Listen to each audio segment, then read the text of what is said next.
You're listening to Glascock Panthers Radio. Now let's get out to the stadium and join the guys for this week's game.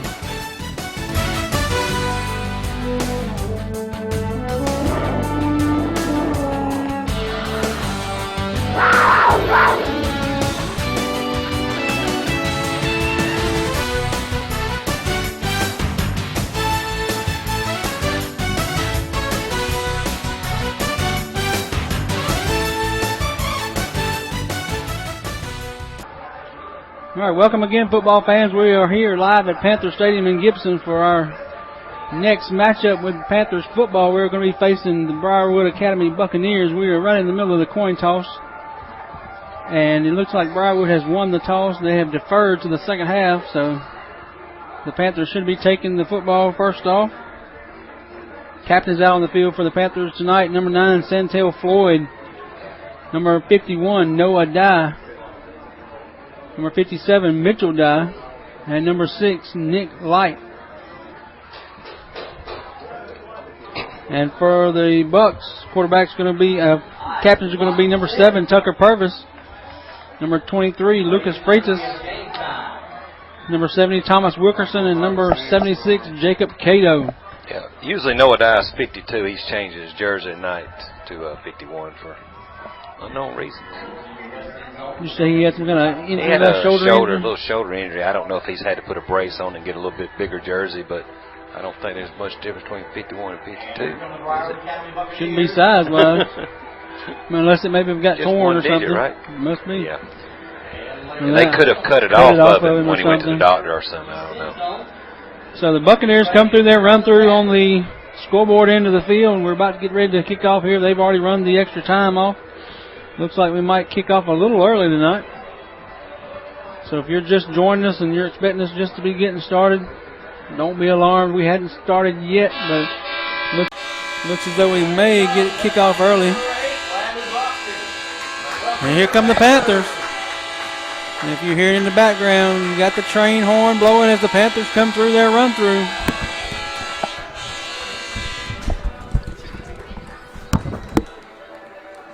Noah Dye carrying the stars and stripes as he comes on the field. Big-time rivalry here started to develop here between Briarwood and Glascock. Took a while to get it going, but now that we've started playing this and TJ, probably one of the biggest rivalries other than GMC. But it should have been a long time ago. Like we said, only about 15, 20 miles up the road, Briarwood Academy. They're about the same size as us. So looking forward to an excellent football matchup tonight. Panthers are on the field, getting ready to receive. Briarwood lining up to kick.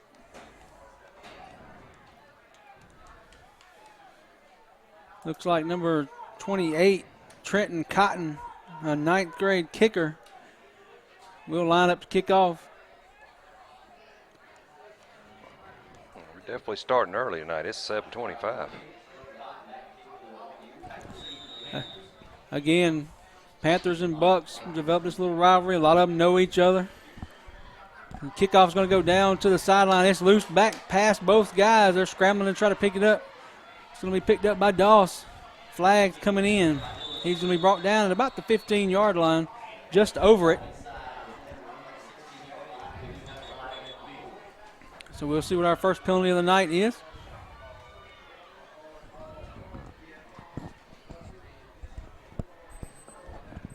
Looks like the Panthers are going to be moving backwards the way the officials are turned.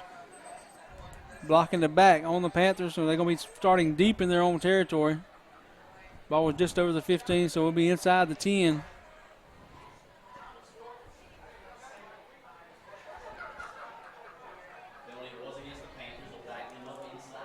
Ball going to be at the 7-yard line. 1st and 10 for the Panthers.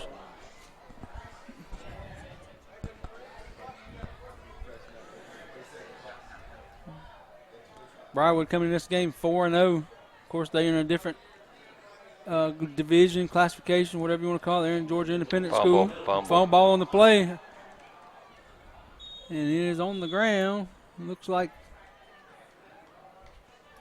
may have gotten back on it. No signal, but it looks like they're marking it for the Panthers. Yeah, somehow we were lucky to come away with that one. Santel did fumble it right at the line of scrimmage, actually fumbled it forward about 2 yards and picked up about 4 yards on the play. And we're back in that wing T set. No surprise what offense we're in. Broxton under center. He's going to hand to Light. Light looking for room. Gets out to about the 15-yard line. Just short. Going to be about a third and about 2-3 yards on the next play here. It's a big third down conversion on this next one. Panthers started deep. Got to keep moving the ball to get it out of there. End of the field. Big crowd trickling in tonight, both on both sides of the field. We got McNair splitting out wide right. He's going to hand, looks like Floyd again. He's going to have enough for the first down across the 20-yard line. About the 21, going to be first down Panthers. A gain of 6 for Floyd. Yeah, you were talking about the crowd coming in tonight. Tonight is Kitty Cheer Camp night, so you can imagine the size of the crowd coming in tonight to watch their kids do the halftime show for us. I was just talking about it before the game. Couldn't have picked a better night. Again, Briarwood about 20 miles down the road here. Going to bring a big crowd anyway. Should increase the crowd on the home side too. So. Yeah, I heard you say a little bit earlier, a lot of these kids have known each other for a very long time. I know there's one really good friend over there on that Briarwood sideline. That's Mr. Tucker Purvis. You know, he's been a whole life here in Glascock, and he's gone to Briarwood and TJ in the last couple of years. But Nick Light on that last carry picked up 1. No, I'm sorry. Yeah, it was Brian Grant on the carry. The Panthers going second down and 9. Ball's going to be hand to Light. He's looking to get outside. They're going to have him bottled up in the backfield. He might have picked up a yard on the play. Let's see how they mark it. They're going to give him a yard on the play, so it'll be 3rd and 8. Yeah, right now that Briarwood defense doing a good job containing our wing backs as they're coming out on those counters.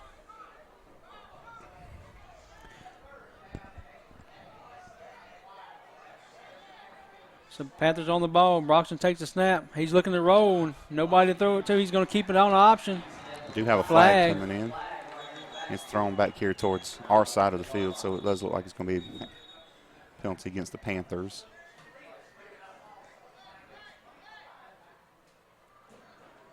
It's going to be a hold. So Briarwood will have the shot to decline it here and make it 4th down, or move them back and make it 3rd and very long. Yeah, knowing Briarwood, I imagine they're ready to get that offense on the field. They are going to decline that penalty. And just looking at the lines, just watching them walk up and stand beside each other, Briarwood's defensive line looks a little bigger. The back end punt formation is Mason McNair. Snap is good. He gets it off. Low spiraling kick toward the sideline. It's going to bounce out of bounds. So Briarwood will take over already in Panthers territory on the 35-yard line.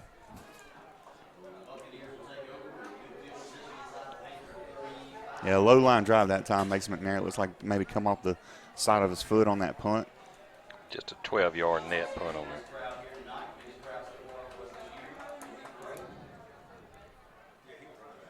So Briarwood got ball for offense first drive of the game. Dax Reese, their big playmaker on offense. He's just a sophomore, but he makes a lot of plays. And he pitches to number 23, Freitas, a junior.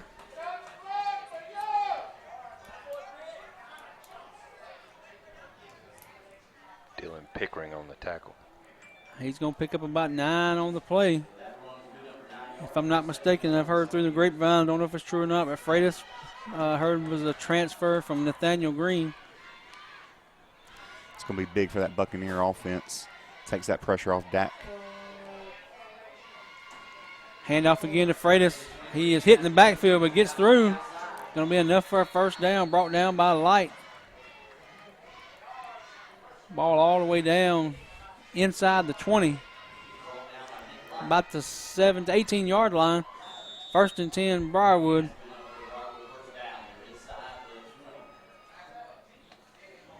Again, like we said, a beautiful night for football. A lot of cool weather this morning. Going to be cooler again tonight. First time we've had football weather. Little cheerleaders will be here. If you're listening, come on out. Join in. See these little girls in this football game tonight. Reese takes the ball outside. He gets loose. We finally knock him down. Looks like D. Gilmore right at the pylon, right at the first down marker. Let's see where they spot him at.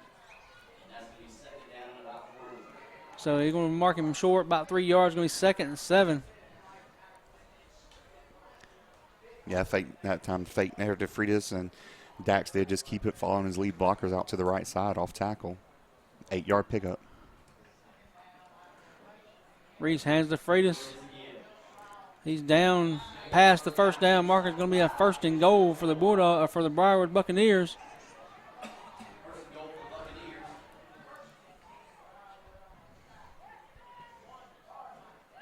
It's ball at about the 3-yard line. Briarwood in the I formation. Reese hands to Freitas. He's going to be marked short, just barely short of the goal line. Yeah, number 8, Bradley Broxton, came in on a linebacker blitz that time. Was able to meet him in the backfield. Freitas says able to carry him forward for a gain of about a yard, maybe 2. It'll be 2nd and goal for the Buccaneers at the Panther 2-yard line. Again, Reese is usually a big part of their offense. Even though he's a freshman last year, he carried a lot of the load, but looks like Freitas is going to be the big ball carrier. Ball is whistled dead before it snapped. False start. Going to be a false start on the Bucks. Going to move them back. 2nd and goal from about the 7-yard line.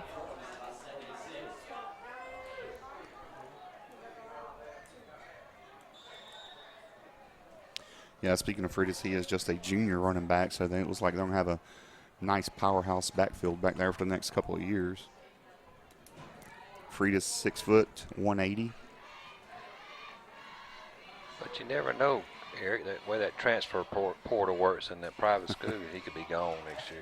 He might be at IMG next year. Who knows? Reese looking outside to throw. He's got a man. He's open and got the touchdown. He gets by our defender. It's going to be Evan Moore. Yeah, that time Evan Moore lined up at that fullback position, just slid out into the left flats there, and Dax was able to meet him pretty easily for the touchdown.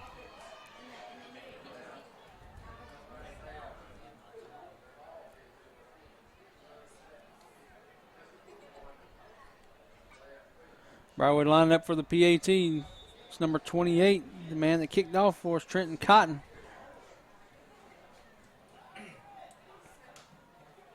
Snap is down, the kick is up, and it is wide right. Down into the bushes, but it was wide right, so no good. 6-0 Briarwood. Now, I will say, looking at their roster here, every time you see a last name of Moore, you do immediately think kicking, but that was not a Moore that was doing the kicking there. Chapman Moore's a senior wide receiver.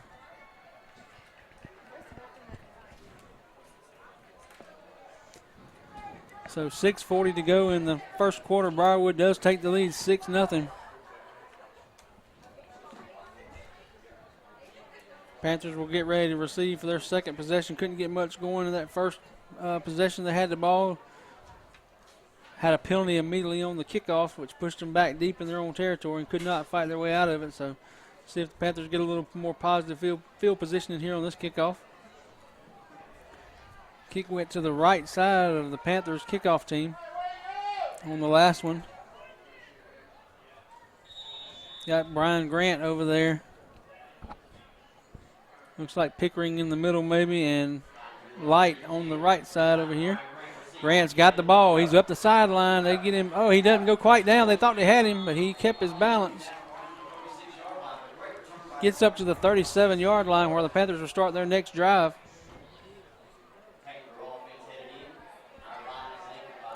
Of course, we did have a question coming in from someone asking what that Moore connection is with Briarwood. And of course, talking about Chris Moore. He was a long-time NFL punter that went to Briarwood over there. Yeah, he started out at Briarwood and then ended up at Alabama for college. So we can't blame him for that, I don't guess. But And I am looking, and I'm pretty sure that this Chapman kid is Chris Moore's son. Yes, it is. Handoff fake that light, and the ball was actually given to Floyd on the first man through. He gets back to the original line of scrimmage. Just looking down at their coaching staff, of course, head coach at Briarwood is Bo Fleming, but a name that sticks out to you on that coaching staff is John Barnett. I see him over there on the sideline. Same John Barnett I've always known. Hand off to Light. That's right there. He does have a few state championships, but he's always been a passionate fighter. He's always jumping around. Same old guy over there now. See him over there now jumping around, getting on his defense, but he knows how to motivate those kids on defense. Of course, if you don't know that name, spent many years up at Thompson High School. Led those great defenses through multiple state championships. He was Luther Welsh's right-hand man for many years at Thompson. So Broxton takes the snap, looking to do something with it. He ain't got nowhere to go, wrapped up by white jerseys in the backfield. They got a penalty. And a flag comes down for the roughing the passer. Number 50 from Briarwood. That's Daxton Kent. Slammed the quarterback down, then landed on him with his weight, which is something that's a point of emphasis in football nowadays from all levels. You cannot bring your total weight down on top of the quarterback when you slam him to the ground.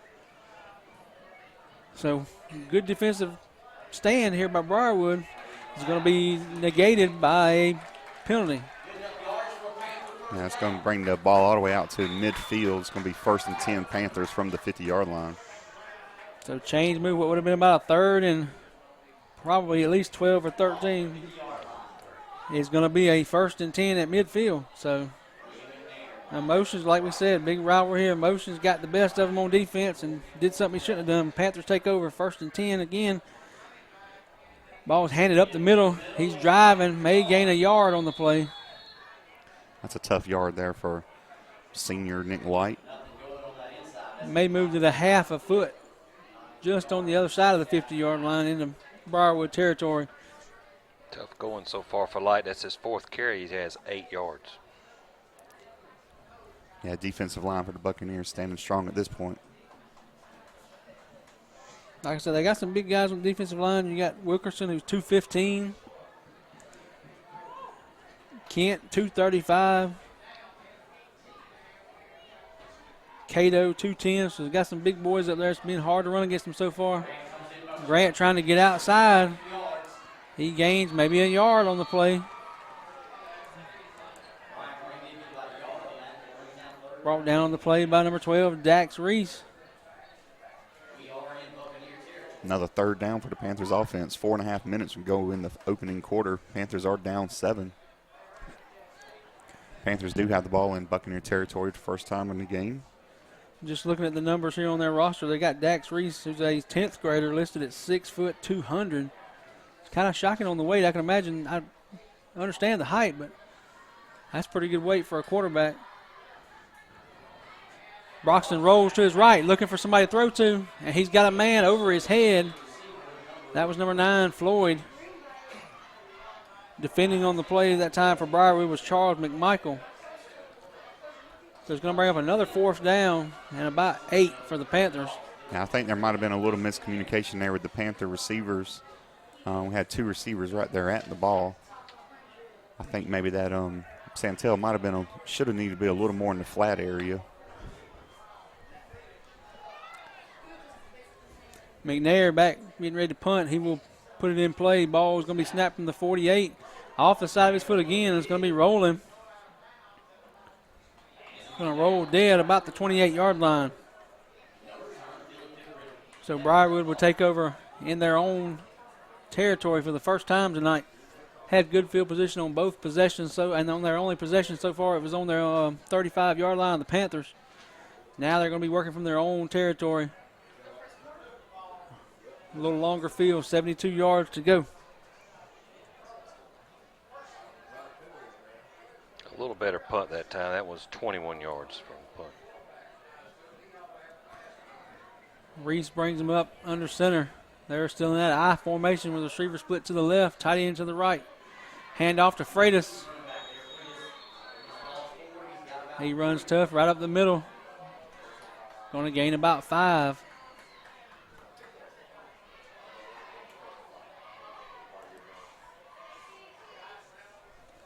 Panthers changing out some pieces on defense. Swapping guys from one side of the field to the other. That's McNair number and 5, Kelly. Nolan Kelly in the game. McNair and Kelly swap sides that time. Freitas looking to up the middle again. He's going to be right at the first down marker. See where they spotted at. It will be just short by probably the nose of the football. 3rd down in inches.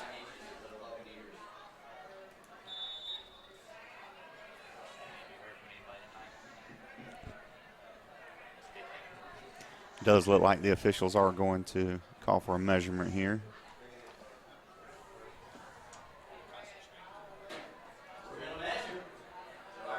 They are going to bring the chains out.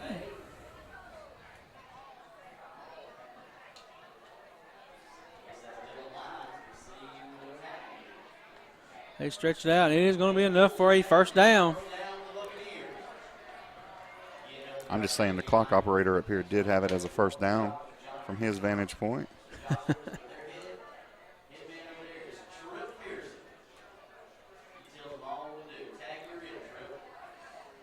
Tell you, it is nice to have some good football weather finally instead of these 90-degree days with nights with 100% humidity. Like we said, excellent night for football. We got a great crowd. Reese is going to back up in the pocket, looking deep. He's got a man. It's Tucker Purvis all the way to the end zone. Touchdown, Buccaneers. Nothing flashy about that. Panthers were not able to get any pressure on Dax, and it's going to throw it all the way downfield. 62-yard touchdown pass to the kid we already talked about tonight, Mr. Tucker Purvis.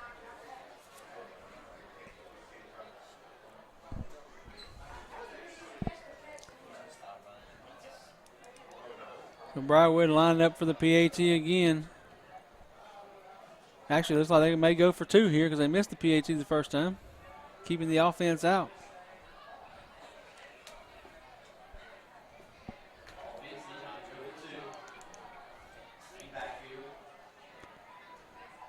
Reese under center.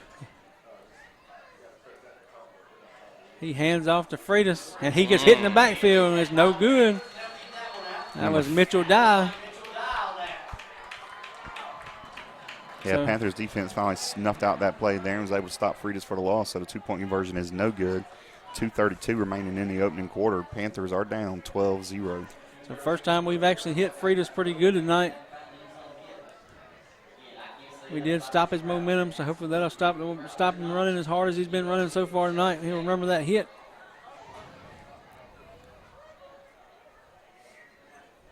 .232 to go in the first quarter. It's Briarwood 12 and the Panthers 0.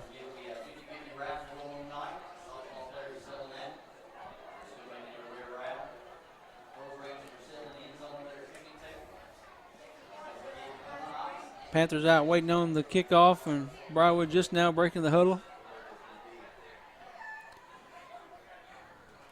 They're going to run out and get in their position to get ready to kick off. It's Cotton again going to be the kickoff man.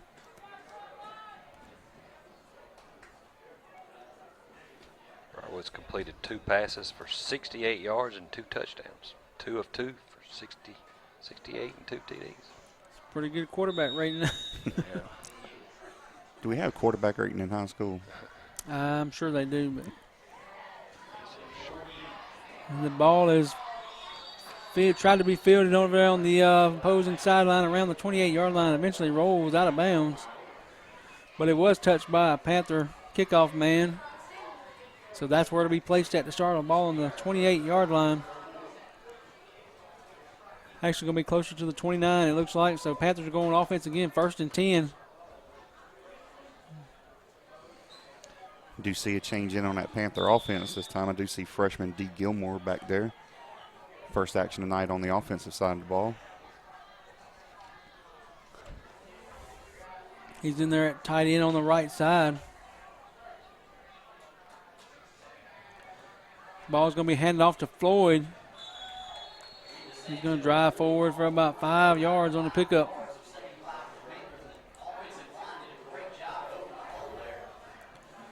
On that offensive line, like we said earlier, you got Mitchell Dye, Noah Dye, C.J. Redfield. A lot of those guys helping to open holes for the running backs. Broxton again under center, wing T to the right. Hand off again to Floyd. He's looking, trying to piece his way through the holes. Going to be short by a few yards. Yeah, if you were with us last week, we do know that Noah left last week's game with an injury. Talked to him a little bit this week, and there was a little concern there. He had dislocated that shoulder again, but we see him back in there tonight wearing a new number, so season's continuing underway. So 3rd and 1 for the Panthers. On the ball, Broxton trying to push forward to get the first down. He's got a good line push. They're trying to stop the surge. We're still moving there for a minute, and it's going to be across the 40-yard line to the 41. Going to be enough for a Panther first down.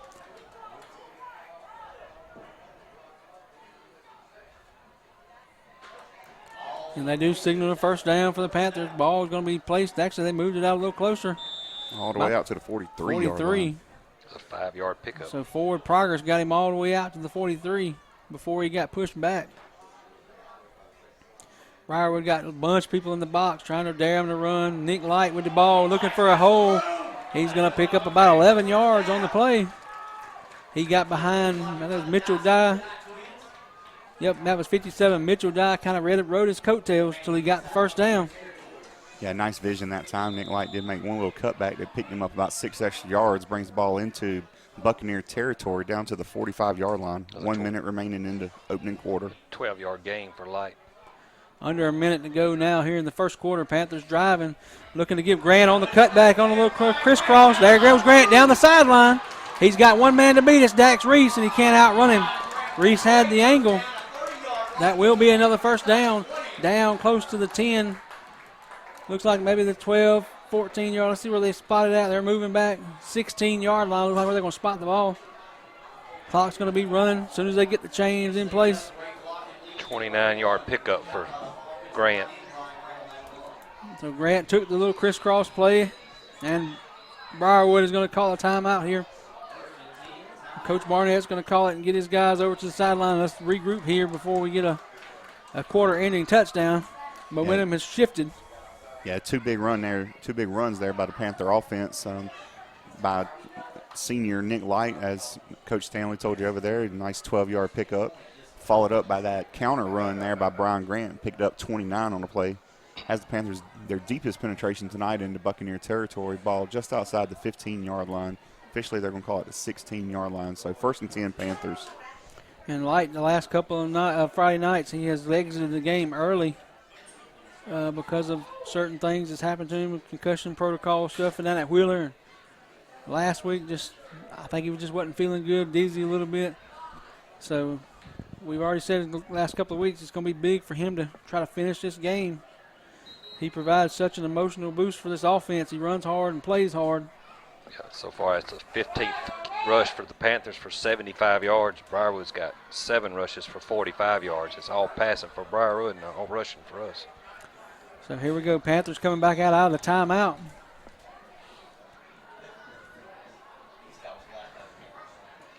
Broxton under center. Wing T to the right again. Going to hand off to Light. He's cutting back against the grain. Going to gain 3, 4, maybe 5 yards on the play. We'll see where they spot it. You know, that play right there is, everybody knows how big Nick Light is. I think he might weigh in at 150 pounds, but he actually drove the defender back who outweighs him at least 20 pounds on the play. Just delivered the hit and able to fall forward, 4-yard pickup on the play.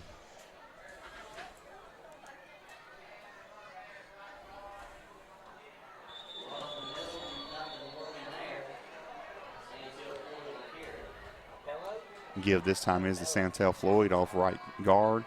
He does pick up maybe a yard on the play, and that's going to be the final play of the opening quarter here. Panther Stadium. Score, Briarwood Buccaneers 12, Glascock County 0. All right, so the Panthers have got a drive moving. We're going to swap ends of the field.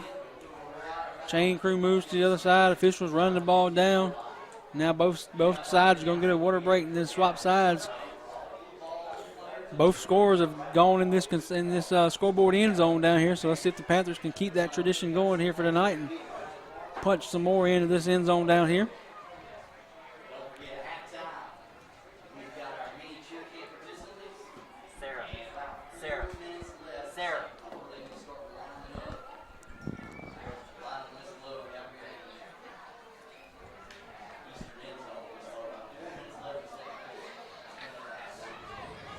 All right, again, we got our mini cheer camp cheerleaders tonight, so should be a little entertaining. Several age groups there. Yeah, leading rusher for the first quarter was Grant. He had 3 carries for 31 yards. He's also, this week, his 405 yards on the season puts him 41st in the state, 405 yards. He's going to get the ball here.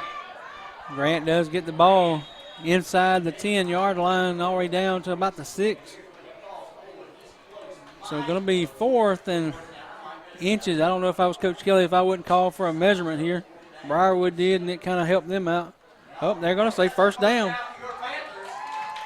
They're going to go ahead and mark it even though they didn't get a measurement. They're going to say first down and 10. So first and goal, ball on the 6. Panthers really have to push this one into the end zone here on this drive. Just underway in the second quarter. Broxton takes the snap. He hands to Floyd. Floyd up the middle. He's got a big hole down to the goal line. They stopped him just short, it looks like. Just barely short of the goal line. Ball nose is going to be almost touching the goal line. Man down. And Panthers have a guy down. Looks like a lineman, 69. Is that Chesser, the center? That is the junior, 69, Joshua Chesser, injured for the Panthers. And the officials are going to call an injury timeout and make him come off the field. He's up trying to stay in the game, but they've already got the dead ball, so he is going to have to come out at least one play. Looks like number 62, freshman River Todd, is going to come in and replace him on his critical second and goal. Panthers at the 1-yard line. So now second and goal. Panthers been driving. Now they lose their center, so we got to make sure River Todd knows what he's doing. We get a good snap off here. And get that surge. Can't imagine Coach Kelly be doing much here with a new center other than a quarterback sneak here with Bradley. Bradley's been good at that all year long. Snap ball he's driving forward. He doesn't get much of a surge. Now his teammates help him. And there ain't no signal yet. They're shaking their head no. Nope, they're spotting it short. So it's still going to be just short of the goal line. I don't know how much closer he could have got. Looks like he's walking along the goal line now as the official. So ball just short of the white line. Remember, all you got to do is get the nose of that football to touch part of that white line, and it's a touchdown. Doesn't have to go all the way in the end zone, just has to penetrate the line. We do it again, push it forward. We got a signal, touchdown Panthers. Finally got the push he needed. Keep making noise. Touchdown.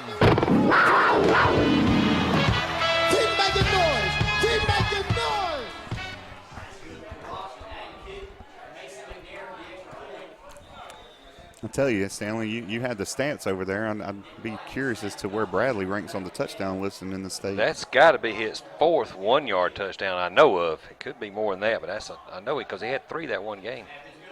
The snap is good. The kick is up, and it barely scoots over the crossbar, but Mason McNair puts it through to make it Briarwood 12, Panthers 7.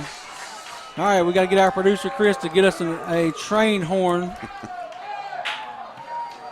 We got to have a train horn for touchdown now that we've got a train horn in the background down by the. We do have a train horn in the stadium tonight. So if you hear a train horn, no, we're not on the tracks, but. I do tell you, it's got to be some free advertising down there for Brent. He's got that Southern Dirt truck out here with the big train horn on it. So I was going to say Southern Dirt, one of our local businesses here in the county, does a lot of landscaping. There we go. That sounded like an air raid horn, not a.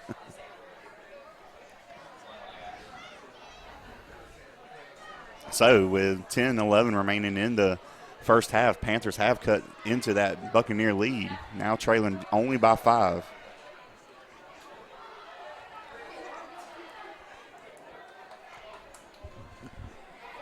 Haven't heard any score updates yet from anybody in our region or around our area, but Just one of interest, somebody we played earlier in the year, Wheeler County, Savannah Christian up on them 17-0. Kickoff is onside kick, and it goes out of bounds at about midfield, just on the Buccaneer side of the 50 on the 49, and that's where they'll take over possession of the ball.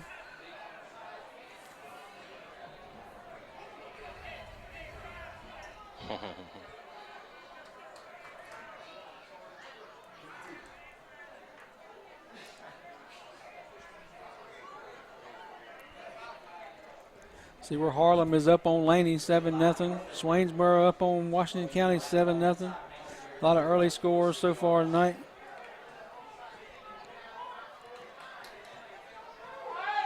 Briarwood on the ball. They, after the 5-yard penalty, they're starting their possession on the Panther 46. Hand off to Freitas. He's powering through. And he's going to gain about 5 on the play, maybe 6. Ball's going to be spotted at the 40, so it is a gain of 6. Going to be 2nd and 4.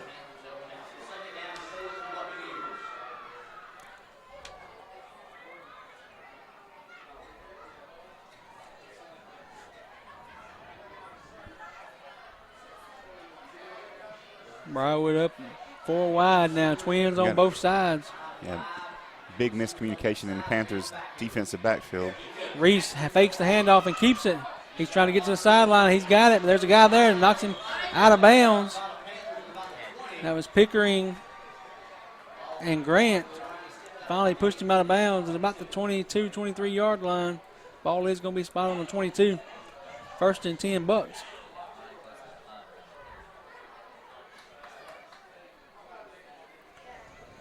So Reese there just run a little read option play. Stuck it in Freitas' belly and then decided to pull it out and keep it. And he had a lot of green around the right side. Still in that shotgun. Twins on both sides. Freitas to the left. Now he shifts to the right. Shotgun formation. Reese keeps it again. He's trying to get the corner. He turns the corner and brought down by Dye and Light. Looks to be enough for a Buccaneer first down. It's going to be 1st and goal, Buccaneers from the 10-yard line.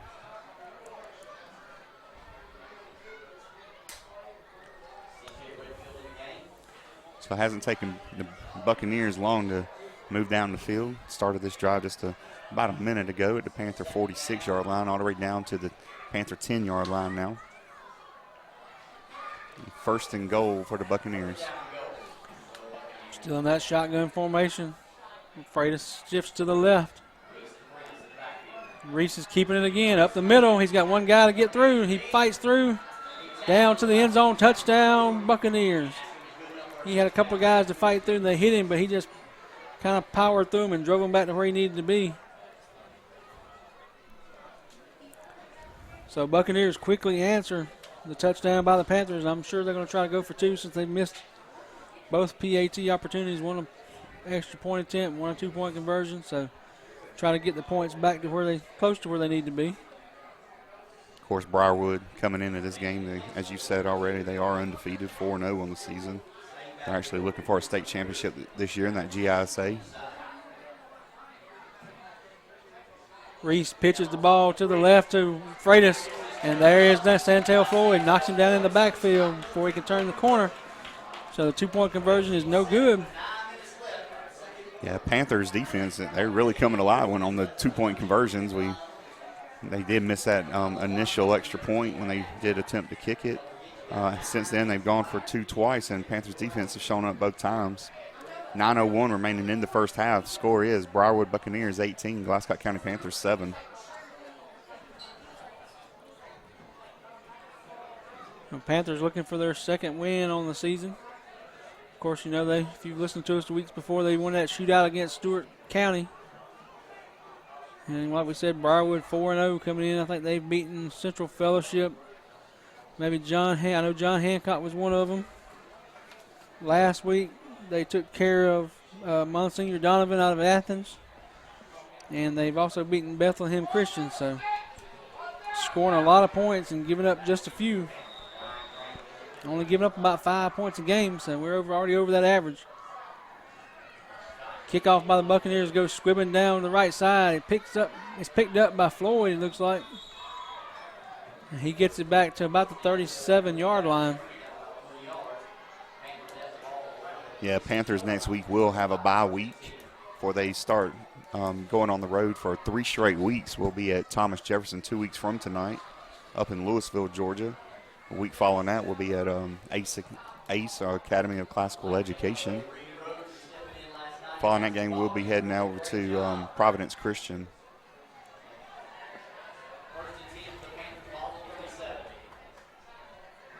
Yes.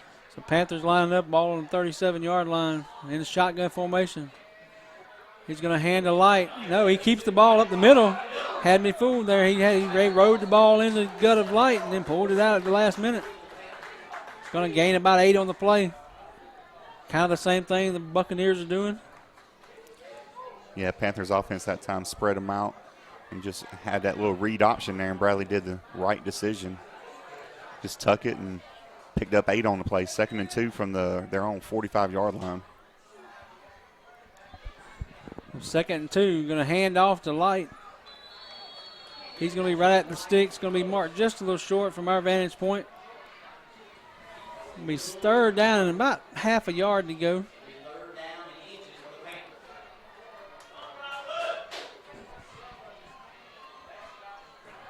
.806 to go in the second quarter. Panthers quickly up to the line. Broxton under center. He sends McNair wide right. Wing T formation to the right. Broxton pushes forward. He's going to have a surge up enough to get a first down. Pick up of about 3. And that'll move the chains again for the Panthers.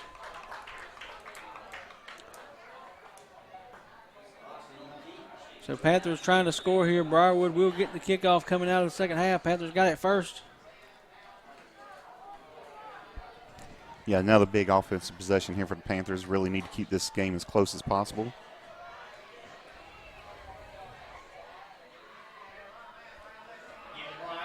Hand off to Grant. He's trying to get back to the line of scrimmage. He maybe loses a half a yard on the play.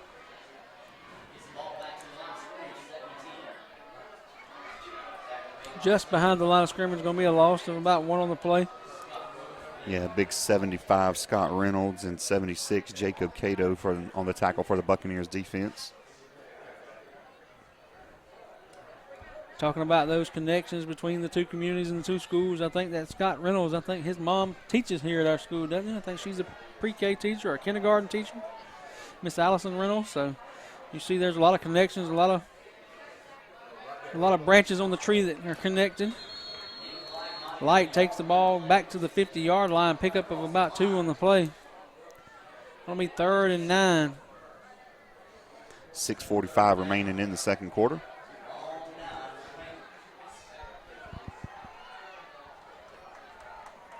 Ball right on the midfield stripe, right in the middle of the GC diamond.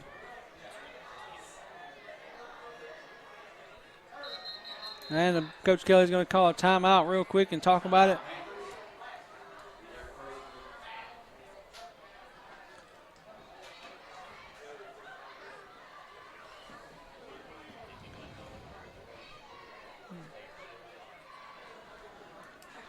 Again, great crowd here already tonight. Briarwood side, not very many seats in that section over there. A few here and there, but pretty good packed side over there. Yeah, of course, if you're not familiar with in the last few years, the GHSA, the Georgia High School Association, did make it legal for smaller schools. Actually, I guess any school can do it. But it's really helped out Glascock County where we're able to compete with some of the GISA schools that are really, really local to us here.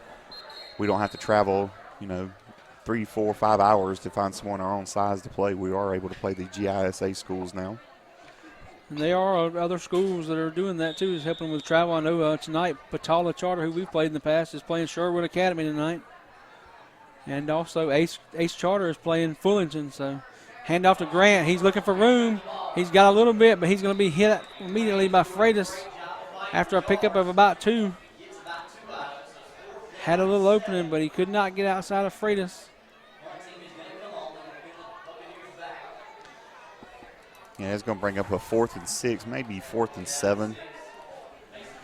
There's McNair coming back out to punt. had 2 punts, one of them for about 12 yards, the other one for 21. So we'll see if we can get off a better punt here. Snap is good.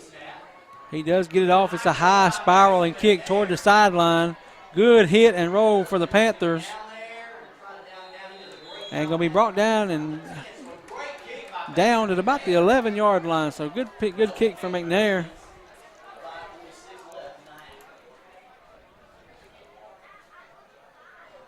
The ball will be spotted on the 11-yard line.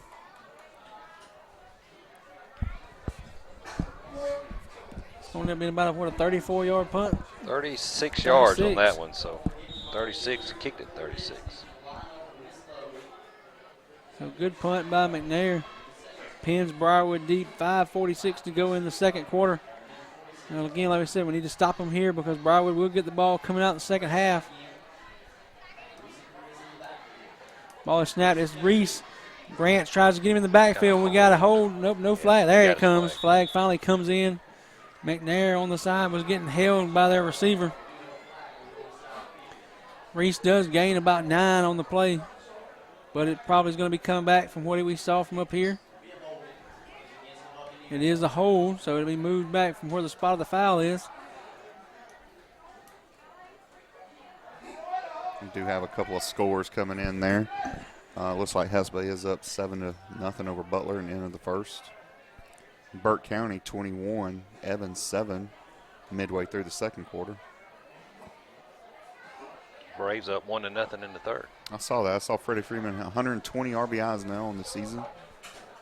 Something that's only been done, I think, 4 or 5 different Braves in their history. Everybody can talk Bellinger and Yelich and all that mess, but Freddie Freeman is the ultimate MVP this year, I think. There's the handoff to Freitas. Finally brought down by the opposing number 23, Pickering.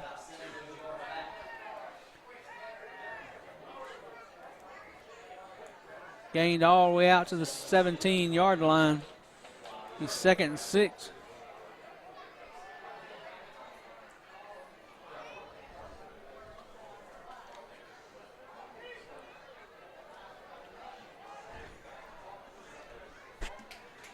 Yeah, Pickering took a hit, so he's favoring that ankle. And we got Freitas out by the side. He's going a lot of green. We got one guy that can catch him, maybe Grant. He shoves him off. He's loose down the sideline. Now we got one more guy trying to get to him, and finally brought down. Alex Davis. Looks like Alex Davis and William McNair way down in Panther territory, down about the 15-yard line. Yeah, that's one of those things Coach Kelly be ecstatic with. Alex Davis's hustle on that play. Literally chased down the running back there for the Buccaneers, chasing probably 50 yards downfield.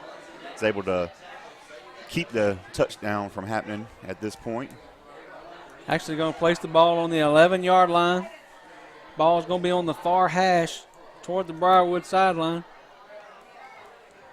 They're going back to the Twins on both sides. Shotgun formation with Freitas split to the right. That's a 72-yard pickup on that run. I think we're about to see Dax Reese here on the keep. We'll follow that big fullback right up right side here, I believe.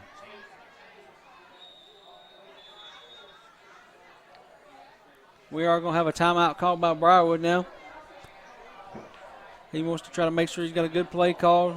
Again, 4:47 to go in the second quarter. It's Briarwood 18, Glascock 7.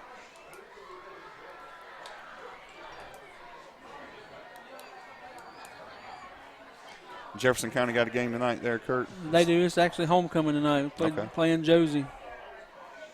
So there's some ribs and brisket and all kind of stuff getting. I think they started at 12 o'clock today setting up tailgates. So there's some meat getting cooked up there tonight. It's always a big to-do on homecoming night. With that long run, that put Briarwood with 13 carries, 172 yards. Another big game tonight in our area that has been really good the last, 5, 6, 7 years. Wasn't before that, but Aquinas, Lincoln County. Aquinas has been on those championship pushes the last few years and won the championship that one year. And has finally been able to challenge Lincoln and even beat them a couple of years. Yeah, so I think they beat them 5 out of the last 6 years. So I picked Lincoln tonight, so we'll see how my prediction goes. Lincoln's on the way back up. Coach Pollock's doing a great job there, but I think Lincoln's on the way back up. That'll be an interesting score to see here in a little while if they start posting. Motion going by Briarwood. They shift 2 guys to the left. Man comes in motion. That's Moore. He looks to be a fake handoff. He's looking to throw. And Moore takes the ball. Now, he did give the ball to Moore. They do a good job on their fakes. I actually thought he faked the ball and was throwing back to the right side, but Moore took it and got into the end zone. It's quite different than last year. It was mostly the reach show last year, and they got 3 guys they can go to this time. They've definitely got more weapons this year than they did last year, which bodes well for them in that GISA region. And again, like we said, they are competing for a championship this year. They're 4-0. They're in that same region with Brentwood and Thomas Jefferson and Edmund Burke. But Thomas Jefferson will come out during playoff time. They're in the single A side. Briarwood will be in double A. They do a little different GISA. Reese rolls to the right, looking for 2 on the 2-point conversion. Throws in the back of the end zone. And we're looking for a signal. He's got it. That was number 3. Whistle was coming from everywhere, but that was McMichael on the catch in the corner of the end zone. It was a false start on Briarwood, so they're going to have to do it again. Yeah, speaking of, you were speaking about Aquinas and Lincoln there. Of course, like I said, we coached the middle school team, and we played Aquinas' middle school, which is St. Mary's on the Hill. We played them up here yesterday, and Aquinas is getting another good running back next year, so just be ready. We were able to hang close with them there for a while. Our final score was 22-0. They were able to defeat us. Aquinas seems to be able to keep a good running back coming through. I know Reuben Garnett left and went to college, and they've had quite a few running backs come to the Douglas boys. I think there was 3 of them. One of them playing at Auburn. Of course, Brandon played over at Georgia. And the throw by Reese to number 7, Tucker Purvis. And the 2-point conversion is good. So that 2-point conversion does extend the Buccaneer lead.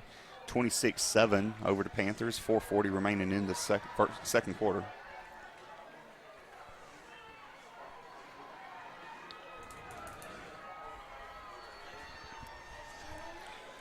If I'm not mistaken, I believe Briarwood fell short. I know they fell short in the playoffs last year in the GISA. I think they might have been eliminated in the semifinals. I think they did get down to the Final Four. I can't remember who it was that put them out.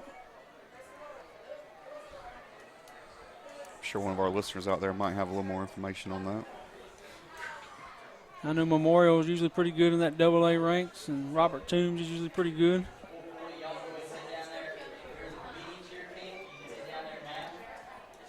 So Briarwood lining up to kick off.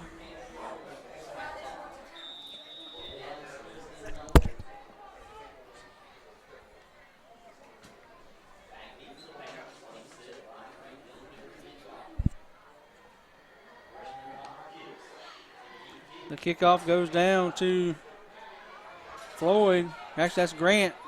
Grant gets back toward the center of the field in between the hash marks. Ball going to be spotted at 33-yard line. 13-yard pickup on that return.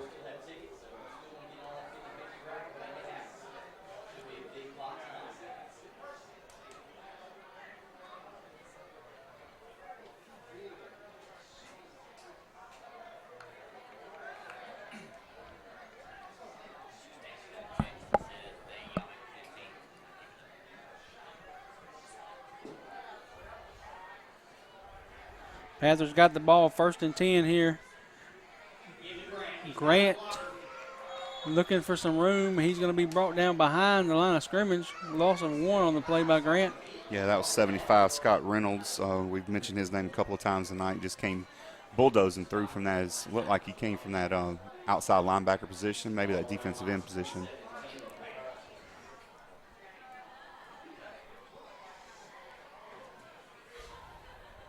Four minutes and counting here in the second quarter. Panthers in that wing T formation. Hand to Light. He's looking to cut it up. He gets all the way to the 35, maybe the 36-yard line before he's brought down. It'll be 3rd and 7. So Panthers need to continue this drive.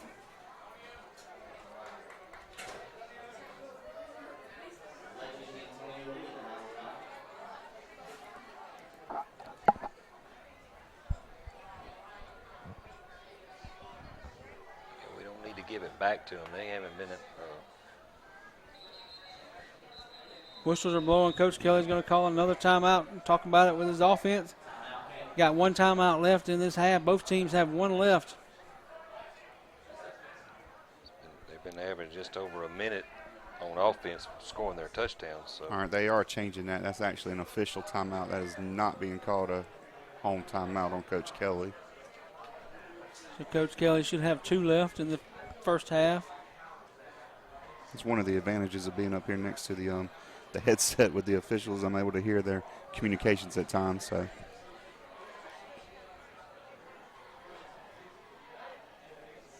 Ball's going to be just across the 35-yard line. 3rd down and 7 for the Panthers. You hate to say a crucial drive here this early in the game, but you definitely don't want to give it up back to Briarwood.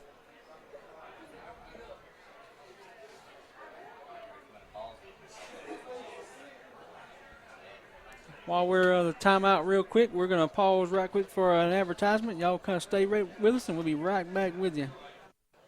Rags and Riches is your one-stop hometown location for all your gift needs. Come by and see Renee Kelly and her staff for your simple flower arrangements for your home or something more elegant for a special occasion, such as a wedding or a funeral. See their selection of shirts, gifts, and decor as well. Rags and Riches has all of your needs covered. Christmas is one of Renee's specialties, and she has lots of special Christmas items.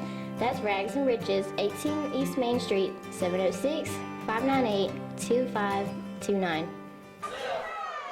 All right, Broxton ball was put back in play. Broxton gains right at the sticks. We're going to see where the ball placement is. They're moving the chains. That's going to be enough All for right, Panther first down, Panthers. So he looked to throw the ball, didn't have anybody that he liked, and just rolled to the right and saw some green and kept going until he got what he needed. So Got 8 yards on that pickup. So 1st and 10, 3:07 to go. Ball just short of the 45 on the 44-yard line. Close to the Briarwood hash side. Hand off to Grant. He cuts it up in the middle, but there's a guy there, number 5.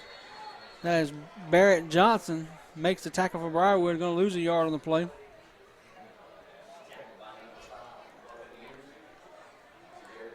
Defensive end on this side, number 5, Barrett Johnson doing his job. His job on defense is only to contain. That's what he did. He stayed home, made sure he turned that guy back in, and actually made the tackle as he was doing it.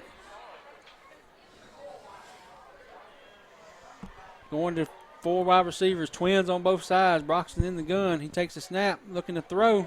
He's got some time and hits Floyd behind him a little bit. Hits him in the hand as he reached back to try to get it. Yeah, the pass was open that time for Floyd. Floyd was hitting a little slant. Bradley, unfortunately, did throw it a little behind him. I'll tell you, though, if he had let him out in front, Floyd would have been going for a touchdown. I did get corrected. Briarwood did not do as well as we thought in the playoffs last year. They did lose in the first round. Lost to Southwest Georgia Academy, who ended up losing to the eventual state championship over there for GISA. So 3rd down and 11. Broxton throws out in the flats to Light. Light looking to get some green. He gets up and lays a hit on Chapman Moore, but run out of bounds at about the 47-yard line. Going to be short. Looks like he's going to be about 6 yards short of the first down. 4th and 6. Maybe even closer to 7. Panthers are sending back in Mason McNair with the punt. 2:12 remaining in the opening half. Other scores, Harlem has up that lead on Laney 14-0. Jefferson County up 14-0 on Josie. And the punt is high to the sideline. Going to go out of bounds. We'll see where they mark it at. I tell you, though, that's a great job right there by Mason McNair to get that punt off. Buccaneers did come with a all-out blitz trying to block it that time. They had 6 guys back there right around the kicker. Mason was able to get it off, and it does go out of bounds at the Buccaneer 37-yard line where the Buccaneers will take over 1st and 10. So 1st and 10, Briarwood.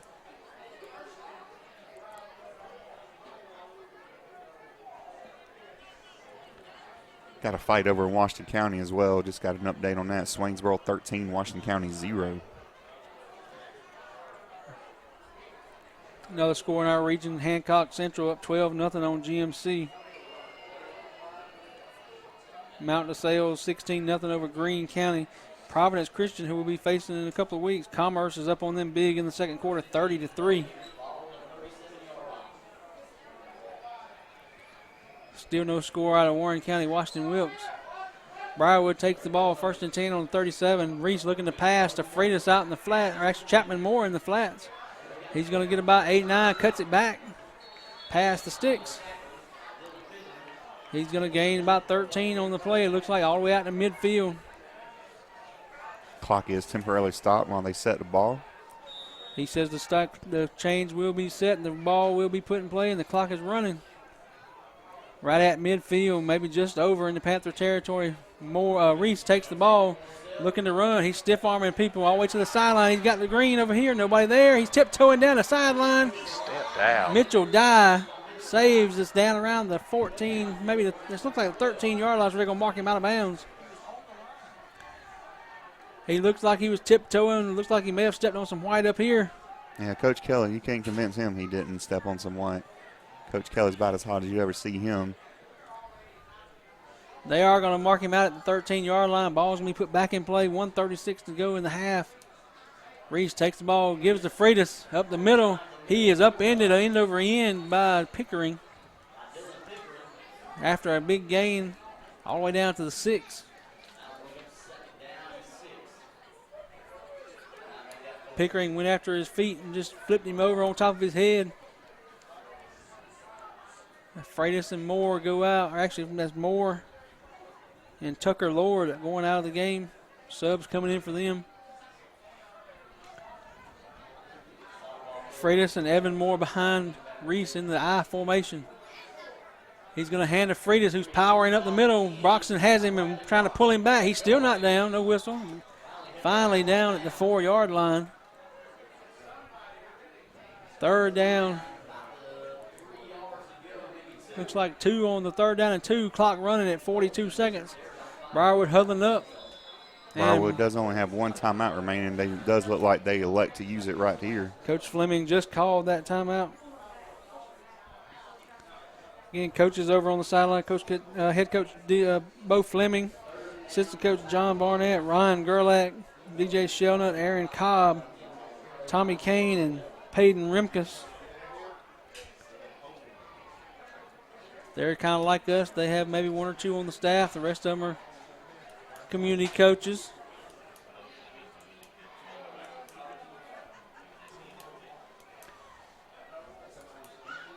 Yeah, talking about Coach Barnett over there on the sideline, they did actually. He's not officially a community coach. They do have him up there teaching a couple of classes. So even though he's retired, he's still putting in his time and doing good for the community. And a good read if you want to have. Coach Barnett is a published author. A book I got on my list that I'm going to put on my Christmas list if anybody wants to get me a gift out there. He wrote a book called Ghost of the Bricks. A little bit of history of Thompson football. Just as much sports fan as I am, I want to get it and try to read it. Speaking of gifts, while we got a quick minute, if anybody wants to give me a ticket to tomorrow night's Georgia Notre Dame game, I will be accepting them right after this game. So I saw one on sale for Facebook, $450, a single ticket. Reese rolls to the left. He's got a couple of guys out there, throws back to the middle. It's going to be intercepted. Brian Grant in the end zone. He's got a lot of green. Go, Grant.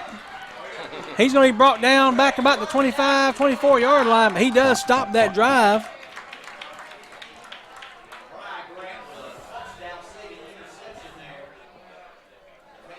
Well, I already know we were actually had a conference down in Savannah this week, and one of the institutions that was there obviously is UGA, and they're starting their tailgating right as soon as they left that conference. They were going up there this afternoon and starting it, so there's going to be an all-night party up there in Athens. I think it was Heath Prescott that I saw on Facebook that had that ticket for sale, but I heard they moved in 800 extra seats for this game too, so handoff is going to be to Light. He gains 2 on the play. Grant returned that interception from the end zone out to the 24-yard line. Yeah, I think that will be the final. Panthers are trying to hurry up to the line of scrimmage. They are up at the line of scrimmage trying to get one more play off. Broxton snaps it. He's looking to – no, it's a handoff reverse to Grant. Grant's got some green. If he makes a cutback, he stiff arms, but they're going to push him out. Flag comes in. Yeah, the Panthers going to have one more play here. It does look like it's going to be a face mask here on the Buccaneer defense. be an untimed down here as the clock has officially hit 0. The only thing, how our luck goes, they could – which one are they going to call? Because Grant sure put a well, Mr. Corky down there is pointing on the defense. So Grant put in a good stiff arm, too. Sometimes I've seen them get called with face mask or illegal contact. But it is going against Briarwood, 15 yards. Going to put it across midfield to the 45-yard line. Panthers will have one untimed down from that spot, 45 yards to the end zone. Coach Kelly's bringing in Mason McNair for the 62-yard field goal attempt. Obviously, I'm joking there. We are going to be going for it here. Again, no time on the clock. This will be the final play, barring a defensive penalty.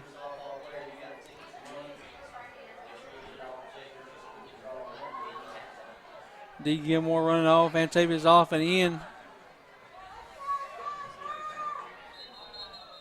And Coach Kelly's got to call another timeout. First time I seen a timeout with no time on the clock. Talking about field goals. Yeah. Talking about field goals, though, one of the funniest stories I ever heard about Panther football happened with a field goal. We were playing somebody here, and Larry Haddon was our announcer, of course. John Bowen was the head coach back then, and we lined up to fake a field goal. And Larry on the loudspeaker goes, "Y'all, this has got to be a fake because we ain't never kicked a field goal before." And John Bowen turns around just angrily at the booth. "Timeout!" So, but everybody had a good time. And Mr. Larry had a good time, and we enjoyed him every time he called ball games. So absolutely. Him retiring officially from the booth up here 2 years ago, I think. Maybe it was last year. I know he wasn't on the mic last year, but I think we did honor him last year. So 2 years ago was his final season broadcasting for the Panthers up here in the booth. Of course, my brother-in-law now, Coach Matt Swinton's taking over for him. So Panthers going to be lined up. 3 receivers to the left, 1 to the right. Broxton takes the snap. They're coming all out. He throws the ball. Going to be to Floyd. He catches it. Going to be out at about the 27-yard line, pushed out of bounds by Tucker Purvis. A lot of mouthing going on between Purvis and Floyd, pointing to the scoreboard. So at halftime here, we're going to have an extended halftime because of the little girls cheerleading camp. So we're going to put 20 minutes on the clock here. So come back and join us. We're going to take a little break here while the girls do their little performance. At halftime, you got the Briarwood Buccaneers 26 and your Panthers 7. So come back and join us in just a little while, and we'll get ready for the second half.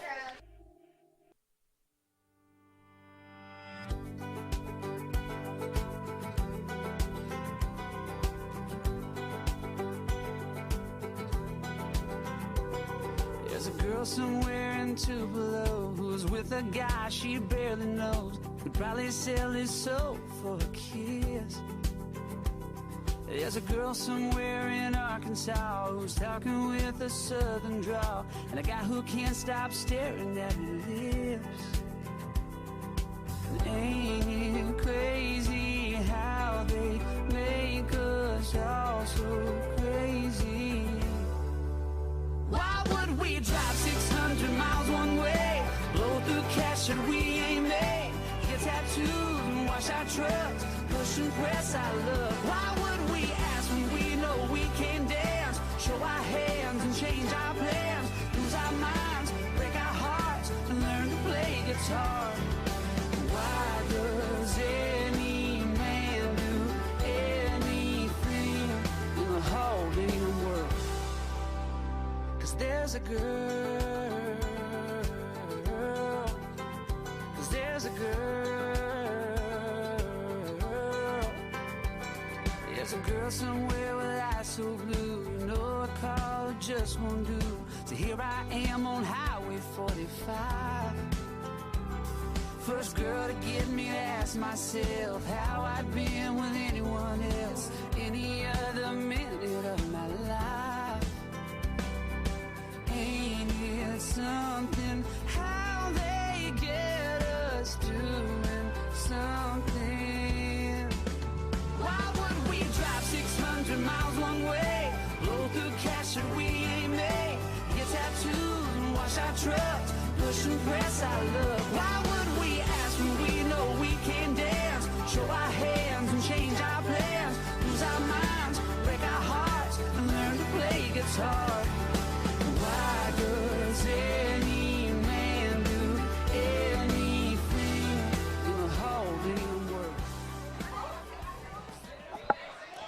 All right, everybody, welcome back here at halftime. Panther Stadium. It's Briarwood 26, Panthers 7.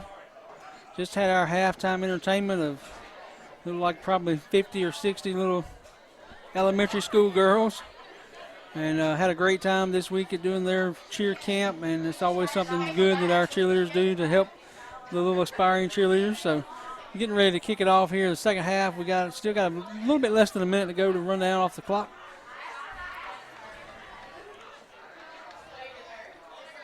So Briarwood is going to be receiving the kickoff to start the second half. Again, nothing that I don't think we knew Briarwood was going to do.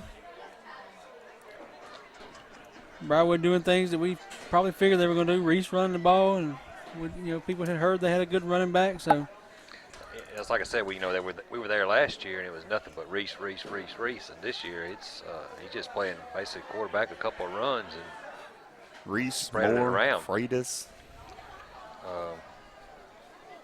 They had 310 total yards in that first half, 229 rushing, 81 passing. He was 3 of 4 passing, 2 touchdowns, and the interception in the end zone.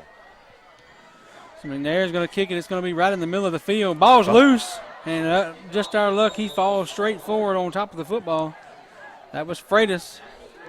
Yeah, I'm not sure how Coach Stanley over there is going to count those return yardage. Well, he called it the 32, and he returned it to the 40.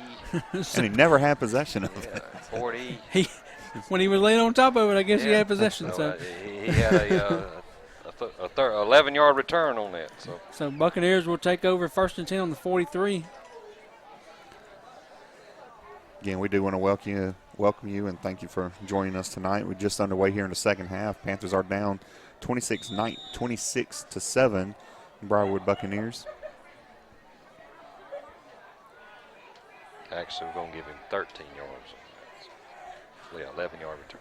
So Reese in the shotgun, one back beside him. He's going to look to throw the ball. He's throwing deep down the field. He's got Chapman Moore, and at the last minute, Dylan Pickering breaks the ball up. What a play. Chapman Moore had a step on our defenders. That was Pickering out there. It was like William McNair at the last minute. Another thing, if he'd have turned around, he might have picked it off. But that was a nice play by Pickering. He's got that nickname for a reason, Pick Six. I believe he started that in middle school where a couple of interception returns for touchdowns. That's just the first really technical incompletion for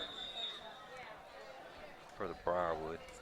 I think Briarwood was so surprised that Pickering was able to get back and break that pass up. Their ball boy over there just decided to leave the ball down at the 10-yard line. He didn't know to go get it. His first time he's been on the ground all night. Briarwood's second down and 11, takes the ball. There's Grant. He had a hold of him, but let him get loose. Fumble on the play. It's still in and play. It looks like Briarwood may have gotten back on it somehow. Ball was fumbled and got kicked around a little bit. They're going to end up gaining about 4 yards on the play. Let's see where they actually spotted it. It's going to be spotted at the 47-yard line, so they're going to pick up about 4 on the play. 3 or 4. Just got asked in the booth here to make an announcement. Kona Ice, our little icy truck down here that we have at the football games a lot of times, they're having a giveaway for a free party on their Facebook page, Kona Ice of Western Augusta. So if you get a chance, go to the Facebook page, Kona Ice of Western Augusta, and try to put your name into the hat of getting a free party. That would be something cool to have as maybe a birthday party or just something cool for your get-togethers. Yeah, that is something they've been doing. I believe they started that some last year, and I know they've been to every game this year and been out here even yesterday for the middle school game. Yeah, it was a 9-yard run there for Briarwood up the middle for that first down. Briarwood does pick up a first down. It's 1st and 10, ball on the 44-yard line on the hash on the Briarwood sideline. Still in that shotgun formation. Reese looks to throw to the little flats route. A little screen to the right side. That's Chapman Moore.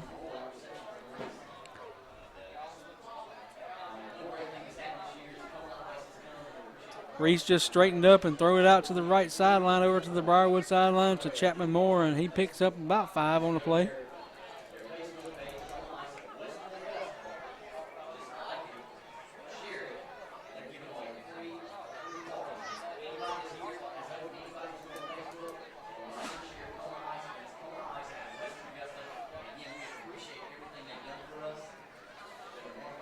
Shifting to the right side by both backs. Reese is going to take the ball and head that way. He's got a big hole. He's into the secondary. Going to pick up enough for a first down to the 28-yard line. They're going to mark him just right on the 29, not quite to the 28. They'll pull it back a yard or so. Pickering again on that tackle. So Pickering coming up, making the tackle there, and as he got into the secondary, off goes D. Gilmore. Yeah, 55, Braxton Levine coming in for Gilmore. Update on the Braves game. Just got an update. Brian McCann hit a 2-run homer in the bottom of the sixth. Braves now extend their lead to 6-0 over the Giants. They can clinch that division tonight with a win and a national loss. Win tonight. I think it's just a win. Is it just a win? I think it's just a win. And it's the second division title in a row possibly. Reese looks deep. He's throwing down the field. He's got Chapman Moore over there, it looks like. And he makes the catch. Now in the end zone. Reaches up, catches the ball down, and secured the ball. Yeah, we've seen a lot of nice pass plays here on Panther Stadium over the years, and that's one of the more beautiful ones we have seen. It's thrown up high for Moore. He jumped up and was able to come down with it right in the corner of that end zone. So they're going to let Cotton try an extra point again. Number 28, Trenton Cotton, 5'8", 165-pound freshman.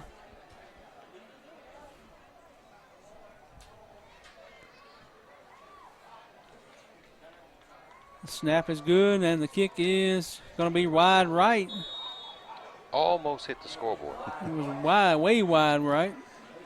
Again, I know we've got some of our listeners who have been fans of Panther football years past. You can imagine that, what we used to call it, Kurt, back in the day, the hole of death or something over there, where sharp drop off in the western corner of the Panther Stadium, and luckily we do have a fence up over there now, and that's the only thing that saved that ball from going down. Yeah, I used to do the chains, and it was nothing but a briar patch over there, and I've seen many of boys go off down in the briars. And never come back, right? I remember the year the Panthers went 8-2.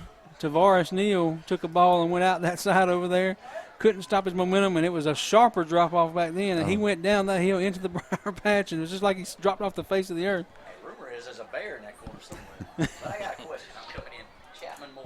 Is that Chris Moore's son? That is Chris Moore's youngest son. I think he's got 3. That was Coach Swinton there joining us on the air.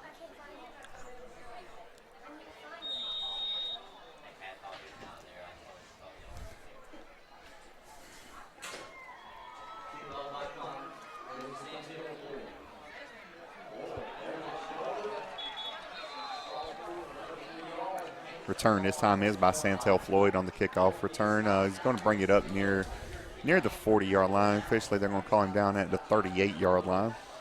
Panthers offense going to take over their second possession of the second half. 10-yard return for Floyd.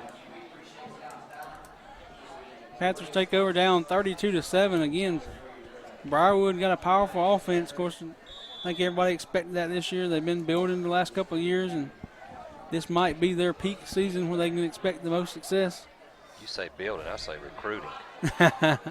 Ball is handed off in the backfield and dropped. A little mix-up there. Looks like Broxton falls back on. It's going to be a loss. Yeah, a loss of 8 on the play for the Panthers. Going to bring up 2nd and 18 from their own 30-yard line. Again, they are a private school, so they are able to get some folks from different places. And, again, they got Tucker Purvis, who was at Glascock here for a while and pretty much all his life. Went to TJ for a year and then ended up at Briarwood a year in the next year. So, again, we said up here joking around, the transfer portal works in high school as well, too, at private school. Snap to Broxton. He's going to be looking to throw, rolling to his right side, looking down the field. He's got – that's Floyd. I don't know if he was throwing to Floyd or Gilmore, but Floyd comes across and makes the play. Gains all the way out to the 44-yard line. Going to be 4 yards short. Actually, maybe closer to 5. Nice catch by Floyd. Yeah, once again, Panthers receivers did have 2 in the area of the pass. Really would have liked to see D. Gilmore take that one on a more fly route. Broxton hands to Floyd. He's powering forward. He gets across the 45 and gets down to the 47 and a half, maybe close to the 48. It's going to be 4th down and inches unless Coach Kelly asks him to measure here. They're looking at it. Looks like the head official's trying to make the call of whether he's going to call in the chains. So it's close enough to make a measurement. He had that right hand cocked. He just never threw it out straight to make the first down. So I got about as straight of a shot at this, and I tell you, it's going to be as close as you can get one way or the other. Let's see. I'm going to say it's short by a nose. I'm saying he got it. Oh, and Eric's going to win this one again. It's the paint job Coach Kelly did on Thursday night. I just know how crooked the field is, how much of a crown it's got. It's not as bad as it used to be, but. Yeah, if you haven't been out to Panther Stadium in the last one, we were discussing this earlier. How long has it been since we've had these renovations? It's going on about 10 years now. I think the field, we sodded the field, I believe it was 10 years ago, and then we did the concession stands, 4 years, maybe 5 years ago. The sod has probably been longer than that. Hand off to Nick Light. He's going to gain 4 or 5 yards on the play, but the sod was here. I was here at that time. I don't know if I was a community coach or if I was actually working at school with them. But they decided to have a bright idea of laser leveling the field a month ahead of the first game, and they come in and they didn't know how much laser leveling it was going to take. And it basically looked like a beach when they got done with it. So then they had to bring in pallets of sod and get the prisoners out here to help them. So I was one of those prisoners. well, after hours you were, they had the prisoners in the daytime. We all laid our amount of sod too. Broxton hands to Floyd. He's going to gain maybe a yard on the play. But back in the older years, when the field wasn't as nice as it is now, you could stand in the corner down here by the gym at the weight room door and have somebody standing in the back corner over here next to the deep drop-off, and you wouldn't be able to see them but waist up. That's how much of a crown the field had in it at that time. So a lot of renovations going on here, and we have a beautiful facility here. Third down and about 4. Broxton hands to Grant on the little crisscross play. He's got a lot of green still. He's going to be brought down by Tucker Purvis down to the 35-yard line. First down for the Panthers.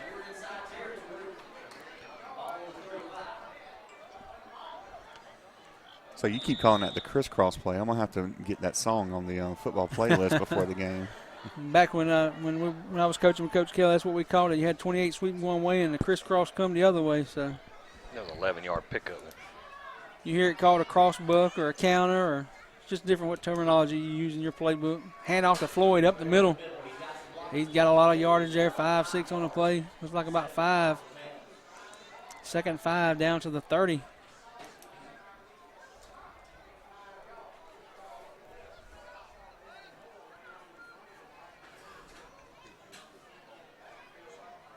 The only thing different about that crisscross play is it was actually a handoff from the quarterback to the halfback, and then he handed it to the wing. That's our producer. There's the hand of Light. He's got a lot of green. He's got one guy to get by, and he horse tackles him around the neck. Yeah, Not a horse collar, but he just kind of rode him down.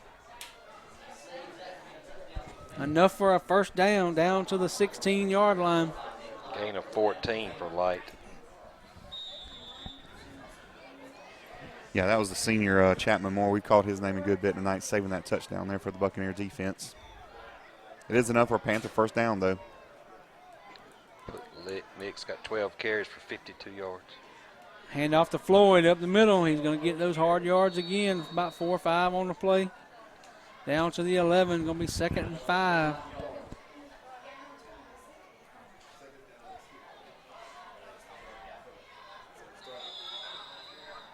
And we're going to get a whistle. It's going to be a timeout on the play from Briarwood. Coach Barnett is not happy. Throws his clipboard across the field. Papers everywhere. That's the Coach Barnett I know. He's fiery and passionate about his football now. I'm not laughing at that, but yesterday, in a critical situation in our middle school game, we had, I believe we had a 3rd and 8, and, one of the rare opportunities I had, I actually called the correct play on offense, and play was wide open. And, like I said earlier, Aquinas did have some really good, especially one really good player, and our running back at the time actually looked like he was running a little bit scared and run horizontal instead of downfield, running towards the sideline.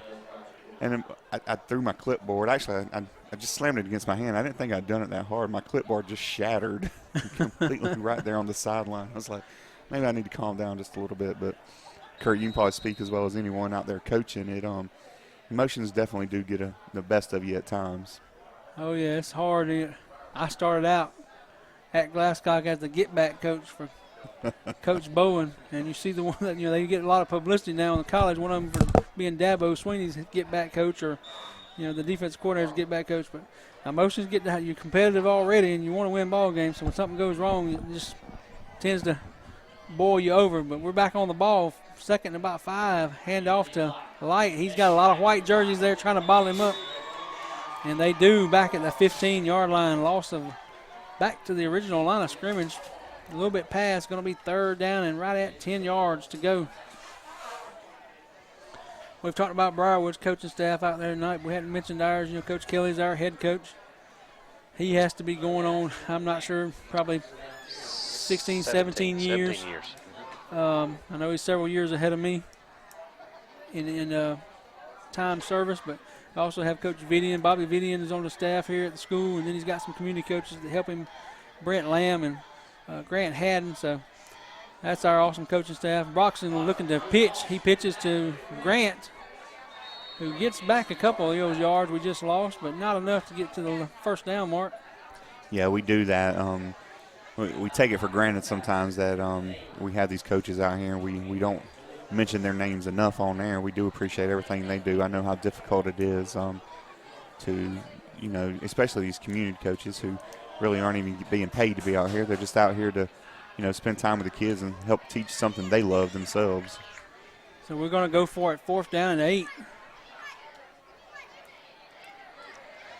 Broxton looks to pass.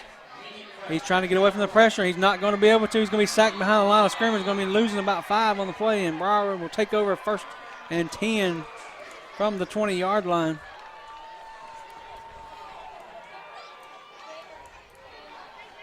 Talking about coaches, and like I said, makes you appreciate the community folks we have that give back to our school. Where I'm at, I'm in a middle school, and we have 7 coaches on staff that are actually paid, that are teaching something at the school.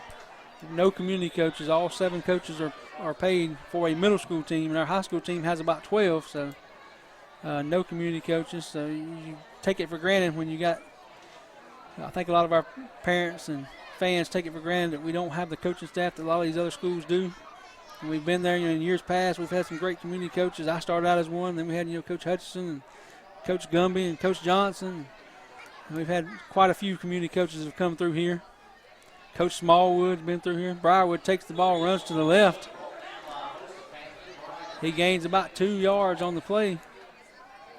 Yeah, and also, not just thinking those community coaches, but the community coaches' families, their wives, their kids. It's a lot of time spent away from family, spending time out here with the kids. Right now in our football program here at the school, I know, Eric, you're a community coach, and you got several helping you, Matt Milburn. And, the junior pro program has got several non-staff people helping them with it, J.J. Cooper. And I know our resource officer, Josh, helps them with some. And Reed Rhodes. We got a lot of folks helping them give back to our communities by helping the coach. And Briarwood hands off, and he's going to trip over the 20-yard line. Falls down. We got a player down on the field. Looks like it may be Floyd. Yeah, speaking of that middle school team, I do have and that's going to be number 15, Antavius Oliphant. He is up, though. I do have, as you mentioned, Coach Milburn, Coach Matt Milburn, his first year helping football program here at Glascock, as well as Coach Matthew Ellis. That's right. I forgot Matthew was helping you. Familiar with both of those outstanding young men. They're able to, again, put aside their family time to come out here and help the middle school football team. And it's really paying off for our middle school team, I think. Those guys both are graduates of GCCS and come back.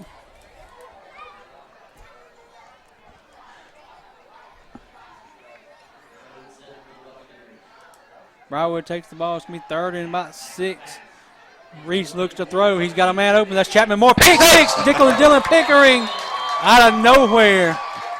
That lives up to his name. Dylan Pickering, pick 6. Didn't pick it until go to the house with him, but he did stop the drive. He did make the interception, but he lost his mouthpiece on that celebration over on the sideline. But great interception that time. That's one of them highlight reels that he'll definitely be putting on Huddle for himself. kids are all into that now, going out there and looking at their highlights, and something good for the kids to get into. But again, we talked about Reese and his ability to throw the ball tonight. It was an excellent pass down the middle. It was like a seam route down the middle of the field. Chapman Moore was there behind our defenders. Looked like he was going to take it and probably go to the house, but out of nowhere, Dylan Pickering makes the play. And we get to go back on offense here. 1st and 10 on the 41-yard line. He left both feet, just jumped in the air and took it. Broxton looking to throw himself. Looks deep down the field. He's got a man. That's Nick Light. He's got it around green. One guy, Chapman Moore, left the beat. He's going to make it all the way. Touchdown, Nick Light. No flags on the field. It's going to stand. Touchdown. 59 yards. Keep making noise. Keep making noise. So Nick Light on the big reception. Broxton again, another pretty pass by a quarterback. That was pretty. Broxton, we had a receiver out here, our tight end, and Tavis Alfett was running a little corner route over here, and that was where all the action was going. And Nick Light was able to sneak out of the backfield on the left side and run it down that seam over there, and was able to go 59 yards for the Panther touchdown. Mason McNair gets the kick up, square through the middle, hits the net. The PAT is good. That's going to bring your score to Briarwood 32 and Glascock County 14. So we put some more points on the board. We got to start getting some stops on defense and try to recant some of these points and build our total up. Try to keep them right where they're at.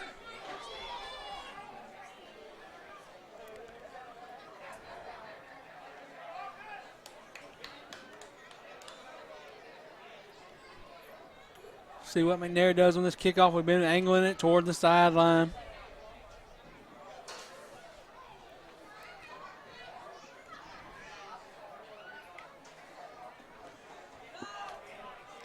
Yeah, going back, we made the comment earlier, Briarwood's only given up 21 points on the season through 4 games. So we're right there well above their season average on their defense. I believe the most they've given up was at Hancock Academy a couple of weeks ago when they did beat Hancock 46-15. McNair's going to kick it deep down the middle of the field. That's Freitas. He takes it about the 29-yard line and skipping around. He's got one guy that breaks. That's pick 6 again. Dylan Pickering makes another tackle. He makes it out all the way to the 44-yard line on the return. Finally brought down by Pickering. 1st and 10 Bucks. I don't know if y'all could hear it over here, but Coach Swin on the PA just brought back a, NBA Jams reference. He said pick 6 is now on fire. So, or if you're running the Spanish version, en fuego. All right, here we go. Bucks on offense. I formation. Hand off to Freitas, going back to what they did in the first half. We undercut him at the line after having a gain of about 2. That's Mitchell Dye. Gains 2 on the play.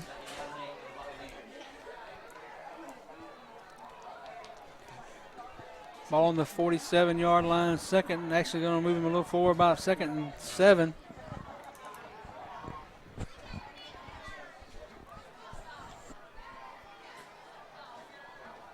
.145 remaining in the third quarter. Panthers just cut in that Buccaneer lead. Reese under center takes the snap, hands to Freitas again. He powers forward, out across midfield to about the 48-yard line of the Panthers. Going to bring up a 3rd and about 2 or 3 maybe. It's going to be a long 2.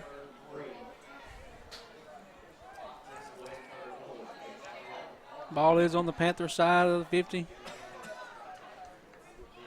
On the Briarwood side, hash marks. Wide side of the field is toward us here in the press box. Reese takes a snap. Freitas again, powers forward. He gets enough for the first down. He's just powering forward and getting 3, 4, 5 yards at a time, keeping the chains moving and the clock moving at the same time.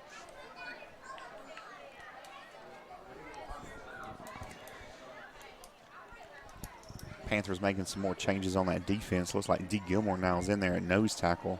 Yes. First time I've seen him line up there this season. They ran 3 straight times in the middle, and Mitchell Dye made all 3 tackles. clock under a minute and ticking down here in the third quarter. Reese hands to Freitas again. He's hitting the backfield by 2 Panthers. Initial contact made by Broxton. Yeah, Mitchell Dye finishes him once up. again. Yep, 4 times.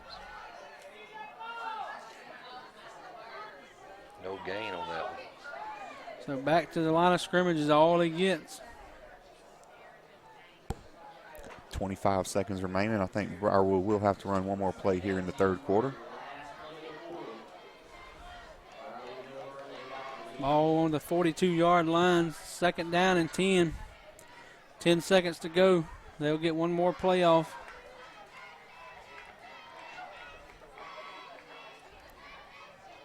Ball is handed to Freitas again. He doesn't get much. He maybe gets 4 yards on the play there. Brought down by Grant. That's going to end our third quarter. At the end of the third quarter, we got our score. 32-14, Buccaneers lead the Panthers. So Panthers will have to try to stop them again and get the ball back as we come back and start the fourth. We're going to take a brief time out here and hear a message from one of our local businesses here in town. We'll be back with you as soon as the fourth quarter. Rags and Riches is your one-stop hometown location for all your gift needs. Come by and see Renee Kelly and her staff for your simple flower arrangements for your home or something more elegant for a special occasion, such as a wedding or a funeral. See their selection of shirts, gifts, and decor as well. Rags and Riches has all of your needs covered. Christmas is one of Renee's specialties, and she has lots of special Christmas items. That's Rags and Riches, 18 East Main Street, 706-598-2529.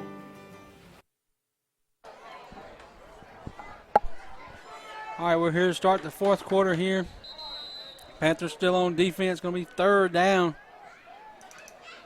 And about 9, long 9, even close to 10. Yeah, they've got that ball spotted incorrectly. It should be 3rd and about 6 yards. Should be on the 38-yard line. Yeah, the ball should be spotted at the 38-yard line. And now they're just moving the change. That's incorrect, That's too. not going to work. No. I could tell Coach Kelly it should be on the 38. It should be 3rd and 6 with the ball on the 38-yard line. They need to get to the 32-yard line. Yeah, so that's okay. It's in our favor, though. So it's going to be 3rd and 5. Well, they got the change marked here. Hand off to Freitas again. He's powering through. He's going to have enough for the first down. He's a big load to bring down. Like we said, Freitas, 6 foot 180. The truth is what we heard. He's a transfer from Nat Green out of Siloam.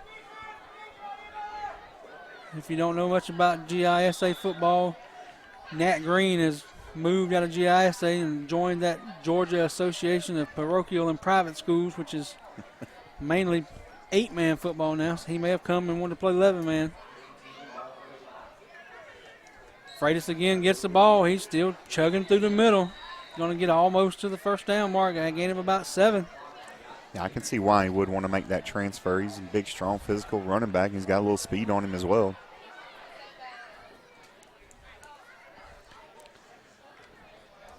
GISA did bring an 8-man league in this year. I think they have about 10 teams in it. But he probably just wanted to get back to playing 11-man football. They're going to keep handing it to him until we stop him. He got an open hole, gets the first down. Almost to the 20. He's going to be spotted at the 21. Actually going to be spotted right at the 20-yard line. Nose of the ball, going to be touching it.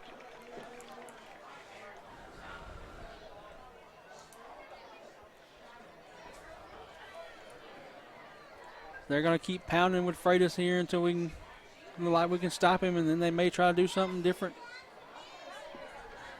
Officials calling for the clock to be run. It is in motion. 10:56 to go in the game.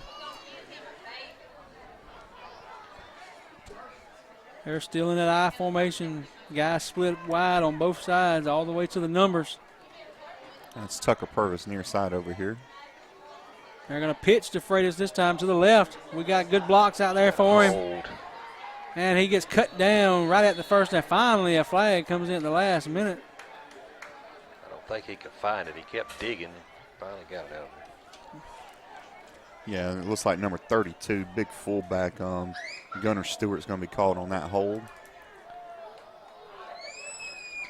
Not a whole lot of flags tonight as it's been last week they had 20 penalties. In Stewart County, we were what, 11 o'clock getting out of there? 'Cause they 30 kept I was throwing going to penalties. say, 34 penalties at Stewart and 20 last week just on Crawford. we might actually get out of here before, Might get to watch football before Friday night midnight tonight.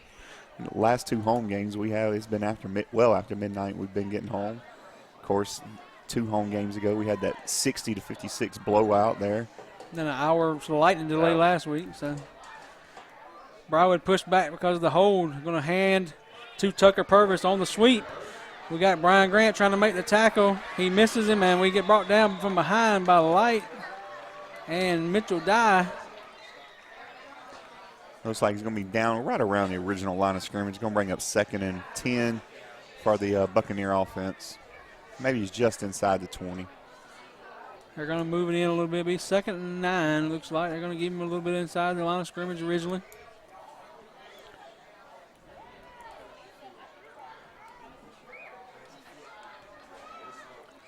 So they were split wide that time, brought the receiver wide, in on a jet sweep type motion and give it to him.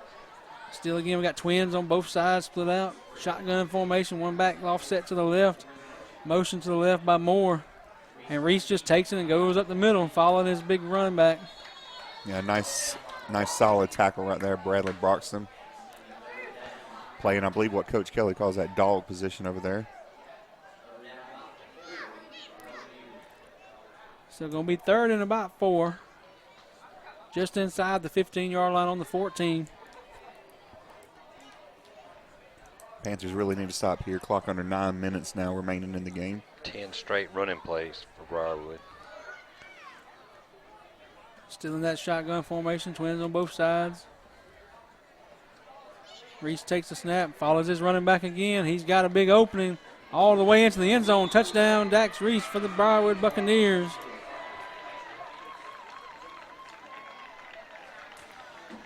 Yeah, as well as many times Dylan Pickering stepped up and made that touchdown saving tackle, just wasn't able to wrap up on that one.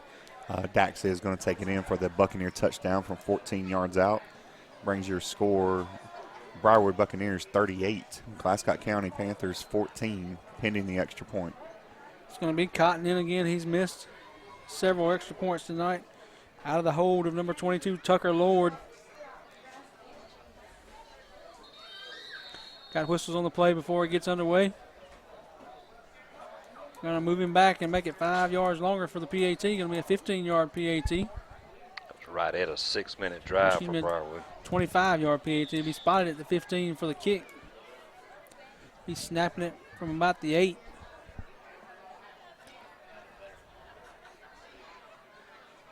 Everything he's kicked tonight, I think, has been wide right. Hit the bus now.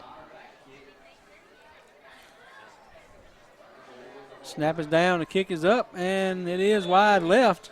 Net wasn't there yet, it hit the bus. The net saved the bus. So the missed PAT leaves your score at Briarwood 38, Panthers 14.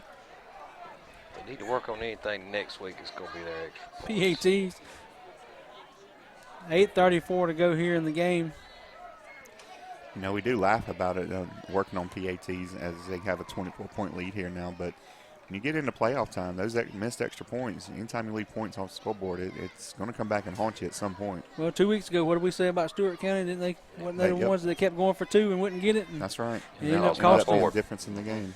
We ended up losing by 4 points when they should have been kicking those extra points. So it can be one at a time if it keeps adding up. So Cotton going to tee it up from the 40. Kick it off one more time. Back deep for the Panthers is going to be Light and Grant with Pickering in the middle.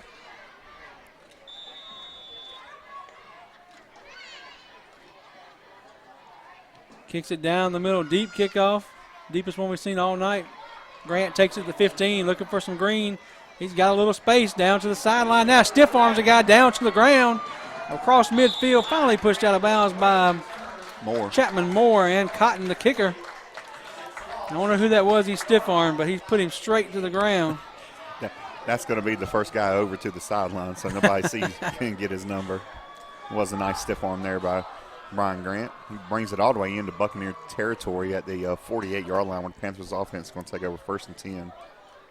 Here we go, short field. Panthers need to try to put some points on quick and then try to get it back somehow. 37-yard return. Wing T, William McNair out to the left. Tight end and wing on the right side. Hand off to Light, looking for some room. He's trying to cut outside. He's got a little room, 5 yards maybe. He's going to gain 4, maybe 5 yards on the play. Going to bring up a second down and about 6. Had some blockers in front of him. Maybe got some congestion there when they got out and got in front of him.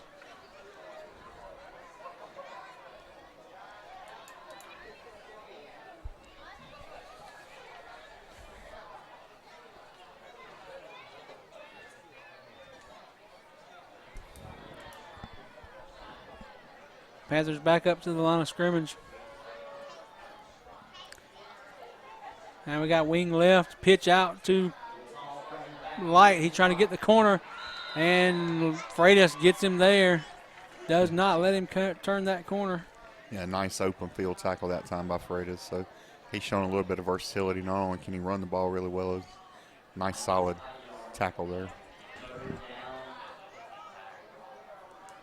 He might have picked up 1 yard on the play. Going to be 3rd and 5. He's got all day tomorrow to rest.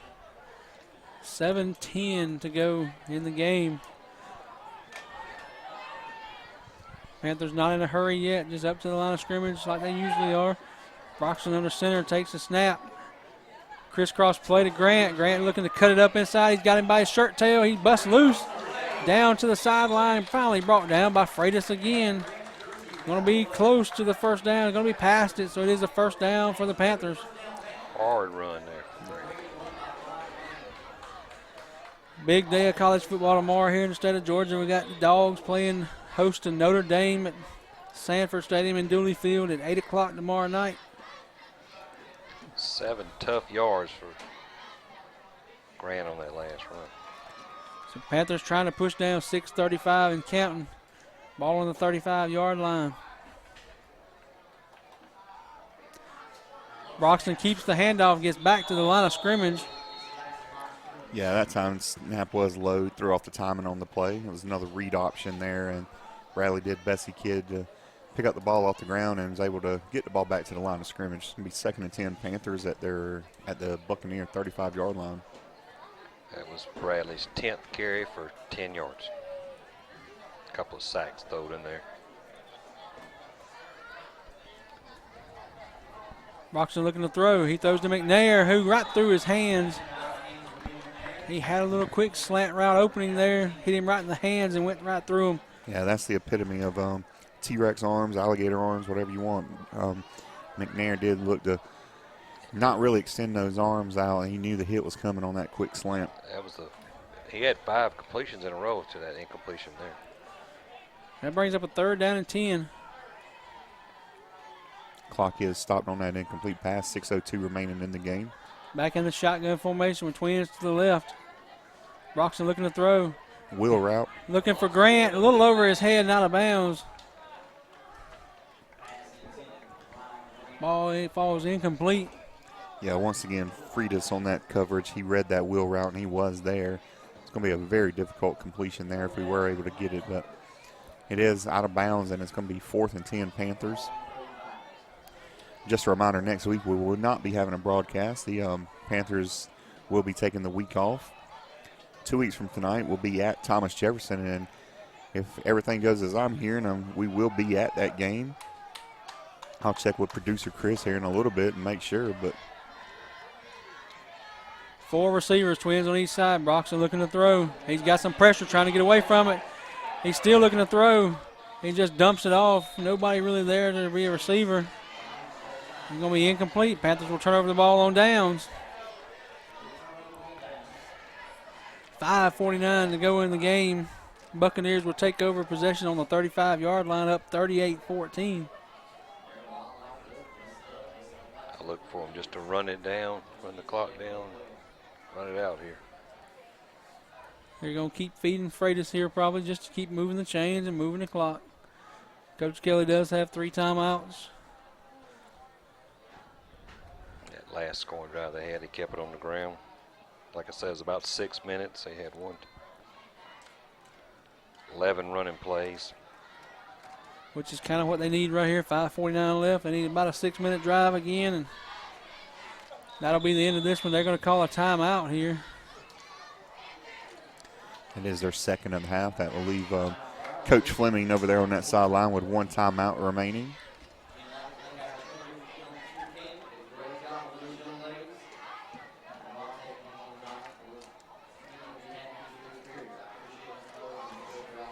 Once again, while we do have a minute, we do just want to thank everybody for listening. We appreciate it. And just, spread the word out there with anybody you have in town that cares about Panther football. Just get them online, make sure they're listening.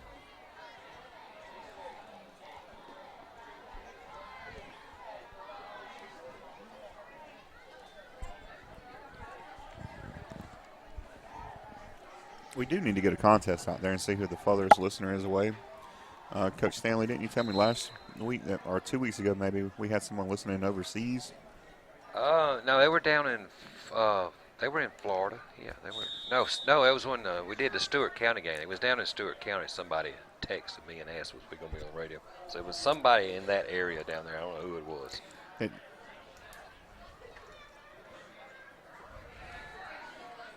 So the handoff on the play by Briarwood is going to be to number 14. That's Hunter Williams. He's a freshman, 5'8", 155 pounds. So some younger guys in here in mop-up duty at the end. Try to keep some of the star players from getting hurt here in the waning minutes of the game.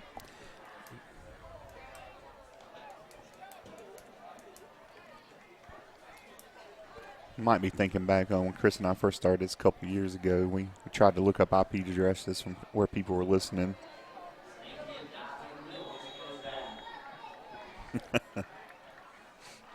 Handoff again goes to Williams.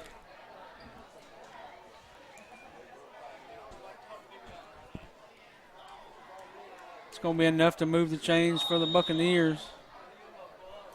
Clock will start back as they set the change. 5 minutes remaining in the game.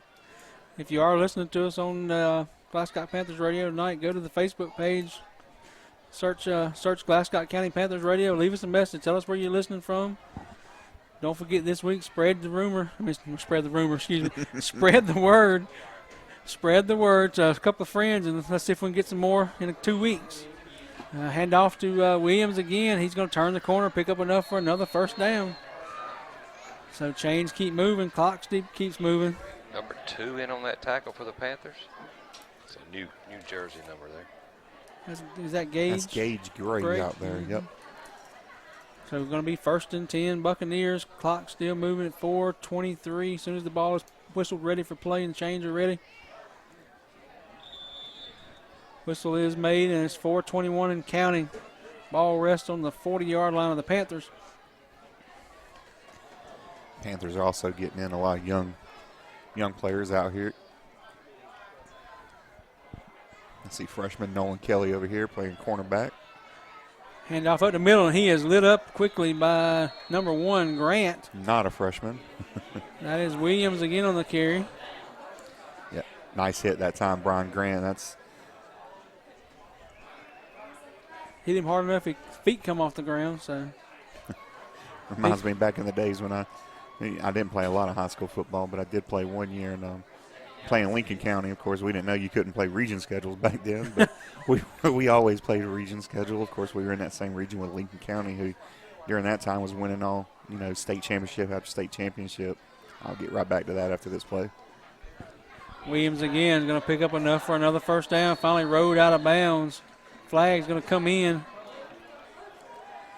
See if we can get enough. Pickering again on the tackle. While they sort out that play, I'll finish my story.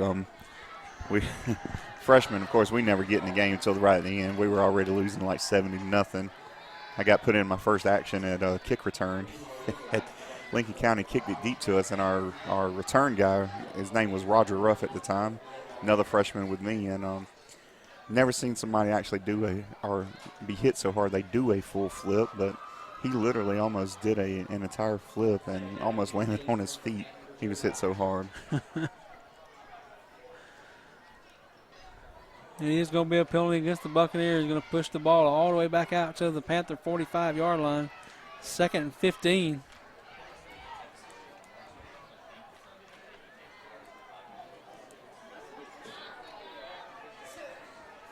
that would be his dad. Producer was just talking to me about Roger Ruff, and there was a Roger Ruff Sr. and a Roger Ruff Jr. Ball's on the ground. It's picked up. He runs into his own man and brought down by Grant. Trying to see that number. That is still Reese at quarterback.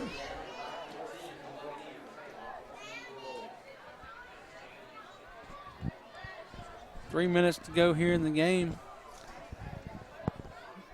Kurt, you might remember this play. What was that play on one of those football movies where they just hiked it and put the ball on the ground, let the center pick it up? The Fumble-Rooski. Fumble-Rooski, that was it. What was that movie called? Necessary Roughness? Yeah. It almost looked like the Fumble-Rooski play there. It almost looked like he did it on purpose, but he was able to pick it up and picked up a yard on the play. 3rd and 14 for the Buccaneer offense. Reese is still under center. He's going to shift his wing back to the left side. That's Gunnar Stewart. Pitch to Williams. He's got a little green outside to turn the corner. He is met hard by number 23 Pickering again. So he comes up to make the stop. He had the corner for just a minute, but he probably wishes he hadn't turned that corner.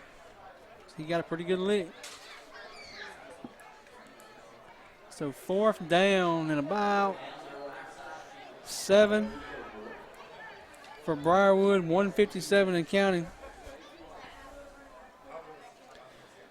Yeah, big change of pace there with that running back in again. He is just a freshman, Williams, as Kurt's already called his name a few times. He's listed at 5'8", 155. Seems to be a little quicker, a little different. Like I said, change of pace there from what we've been seeing from Freitas, who's more of a downhill, big running back. So Coach Fleming lets the clock run all the way down to where he wouldn't get a delay a game penalty and calls the timeout. Yeah, currently we do have a 4th and 7 decision coming up for the Buccaneers. Minute 28 remaining in the game.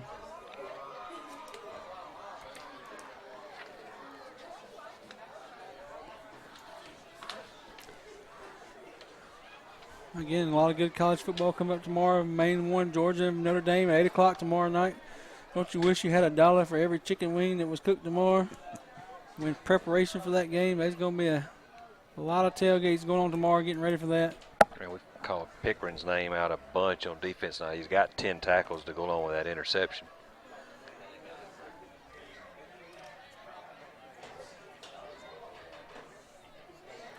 Did y'all see the Facebook post where the Notre Dame equipment truck broke down side of the interstate?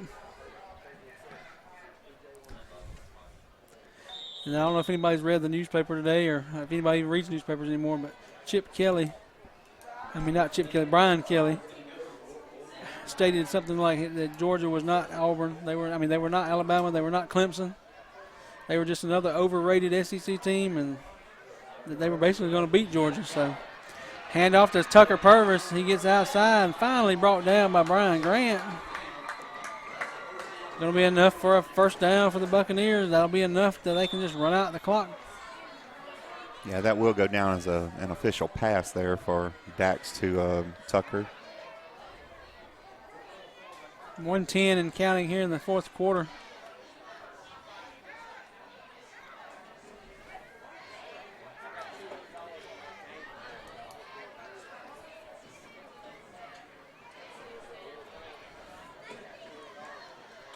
So it looks like they may be in the victory formation here.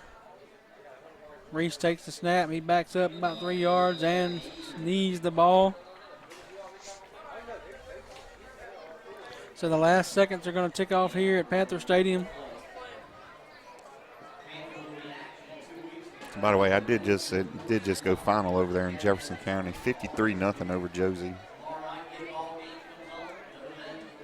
I did see earlier too where it was 4th quarter, and I think Warren County was leading Washington Whips 13-6 or 13-8.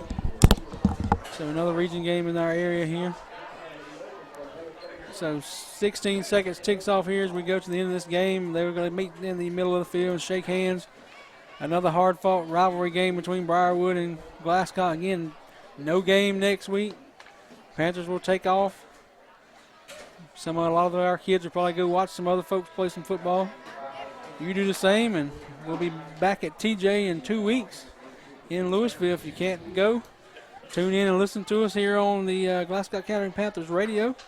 And again, we thank you for joining us tonight. And then until next week, or actually 2 weeks at TJ. So take off next week and go watch some more football from somebody else. And then join us again in 2 weeks at Thomas Jefferson. Until then, we'll see you next week, everybody.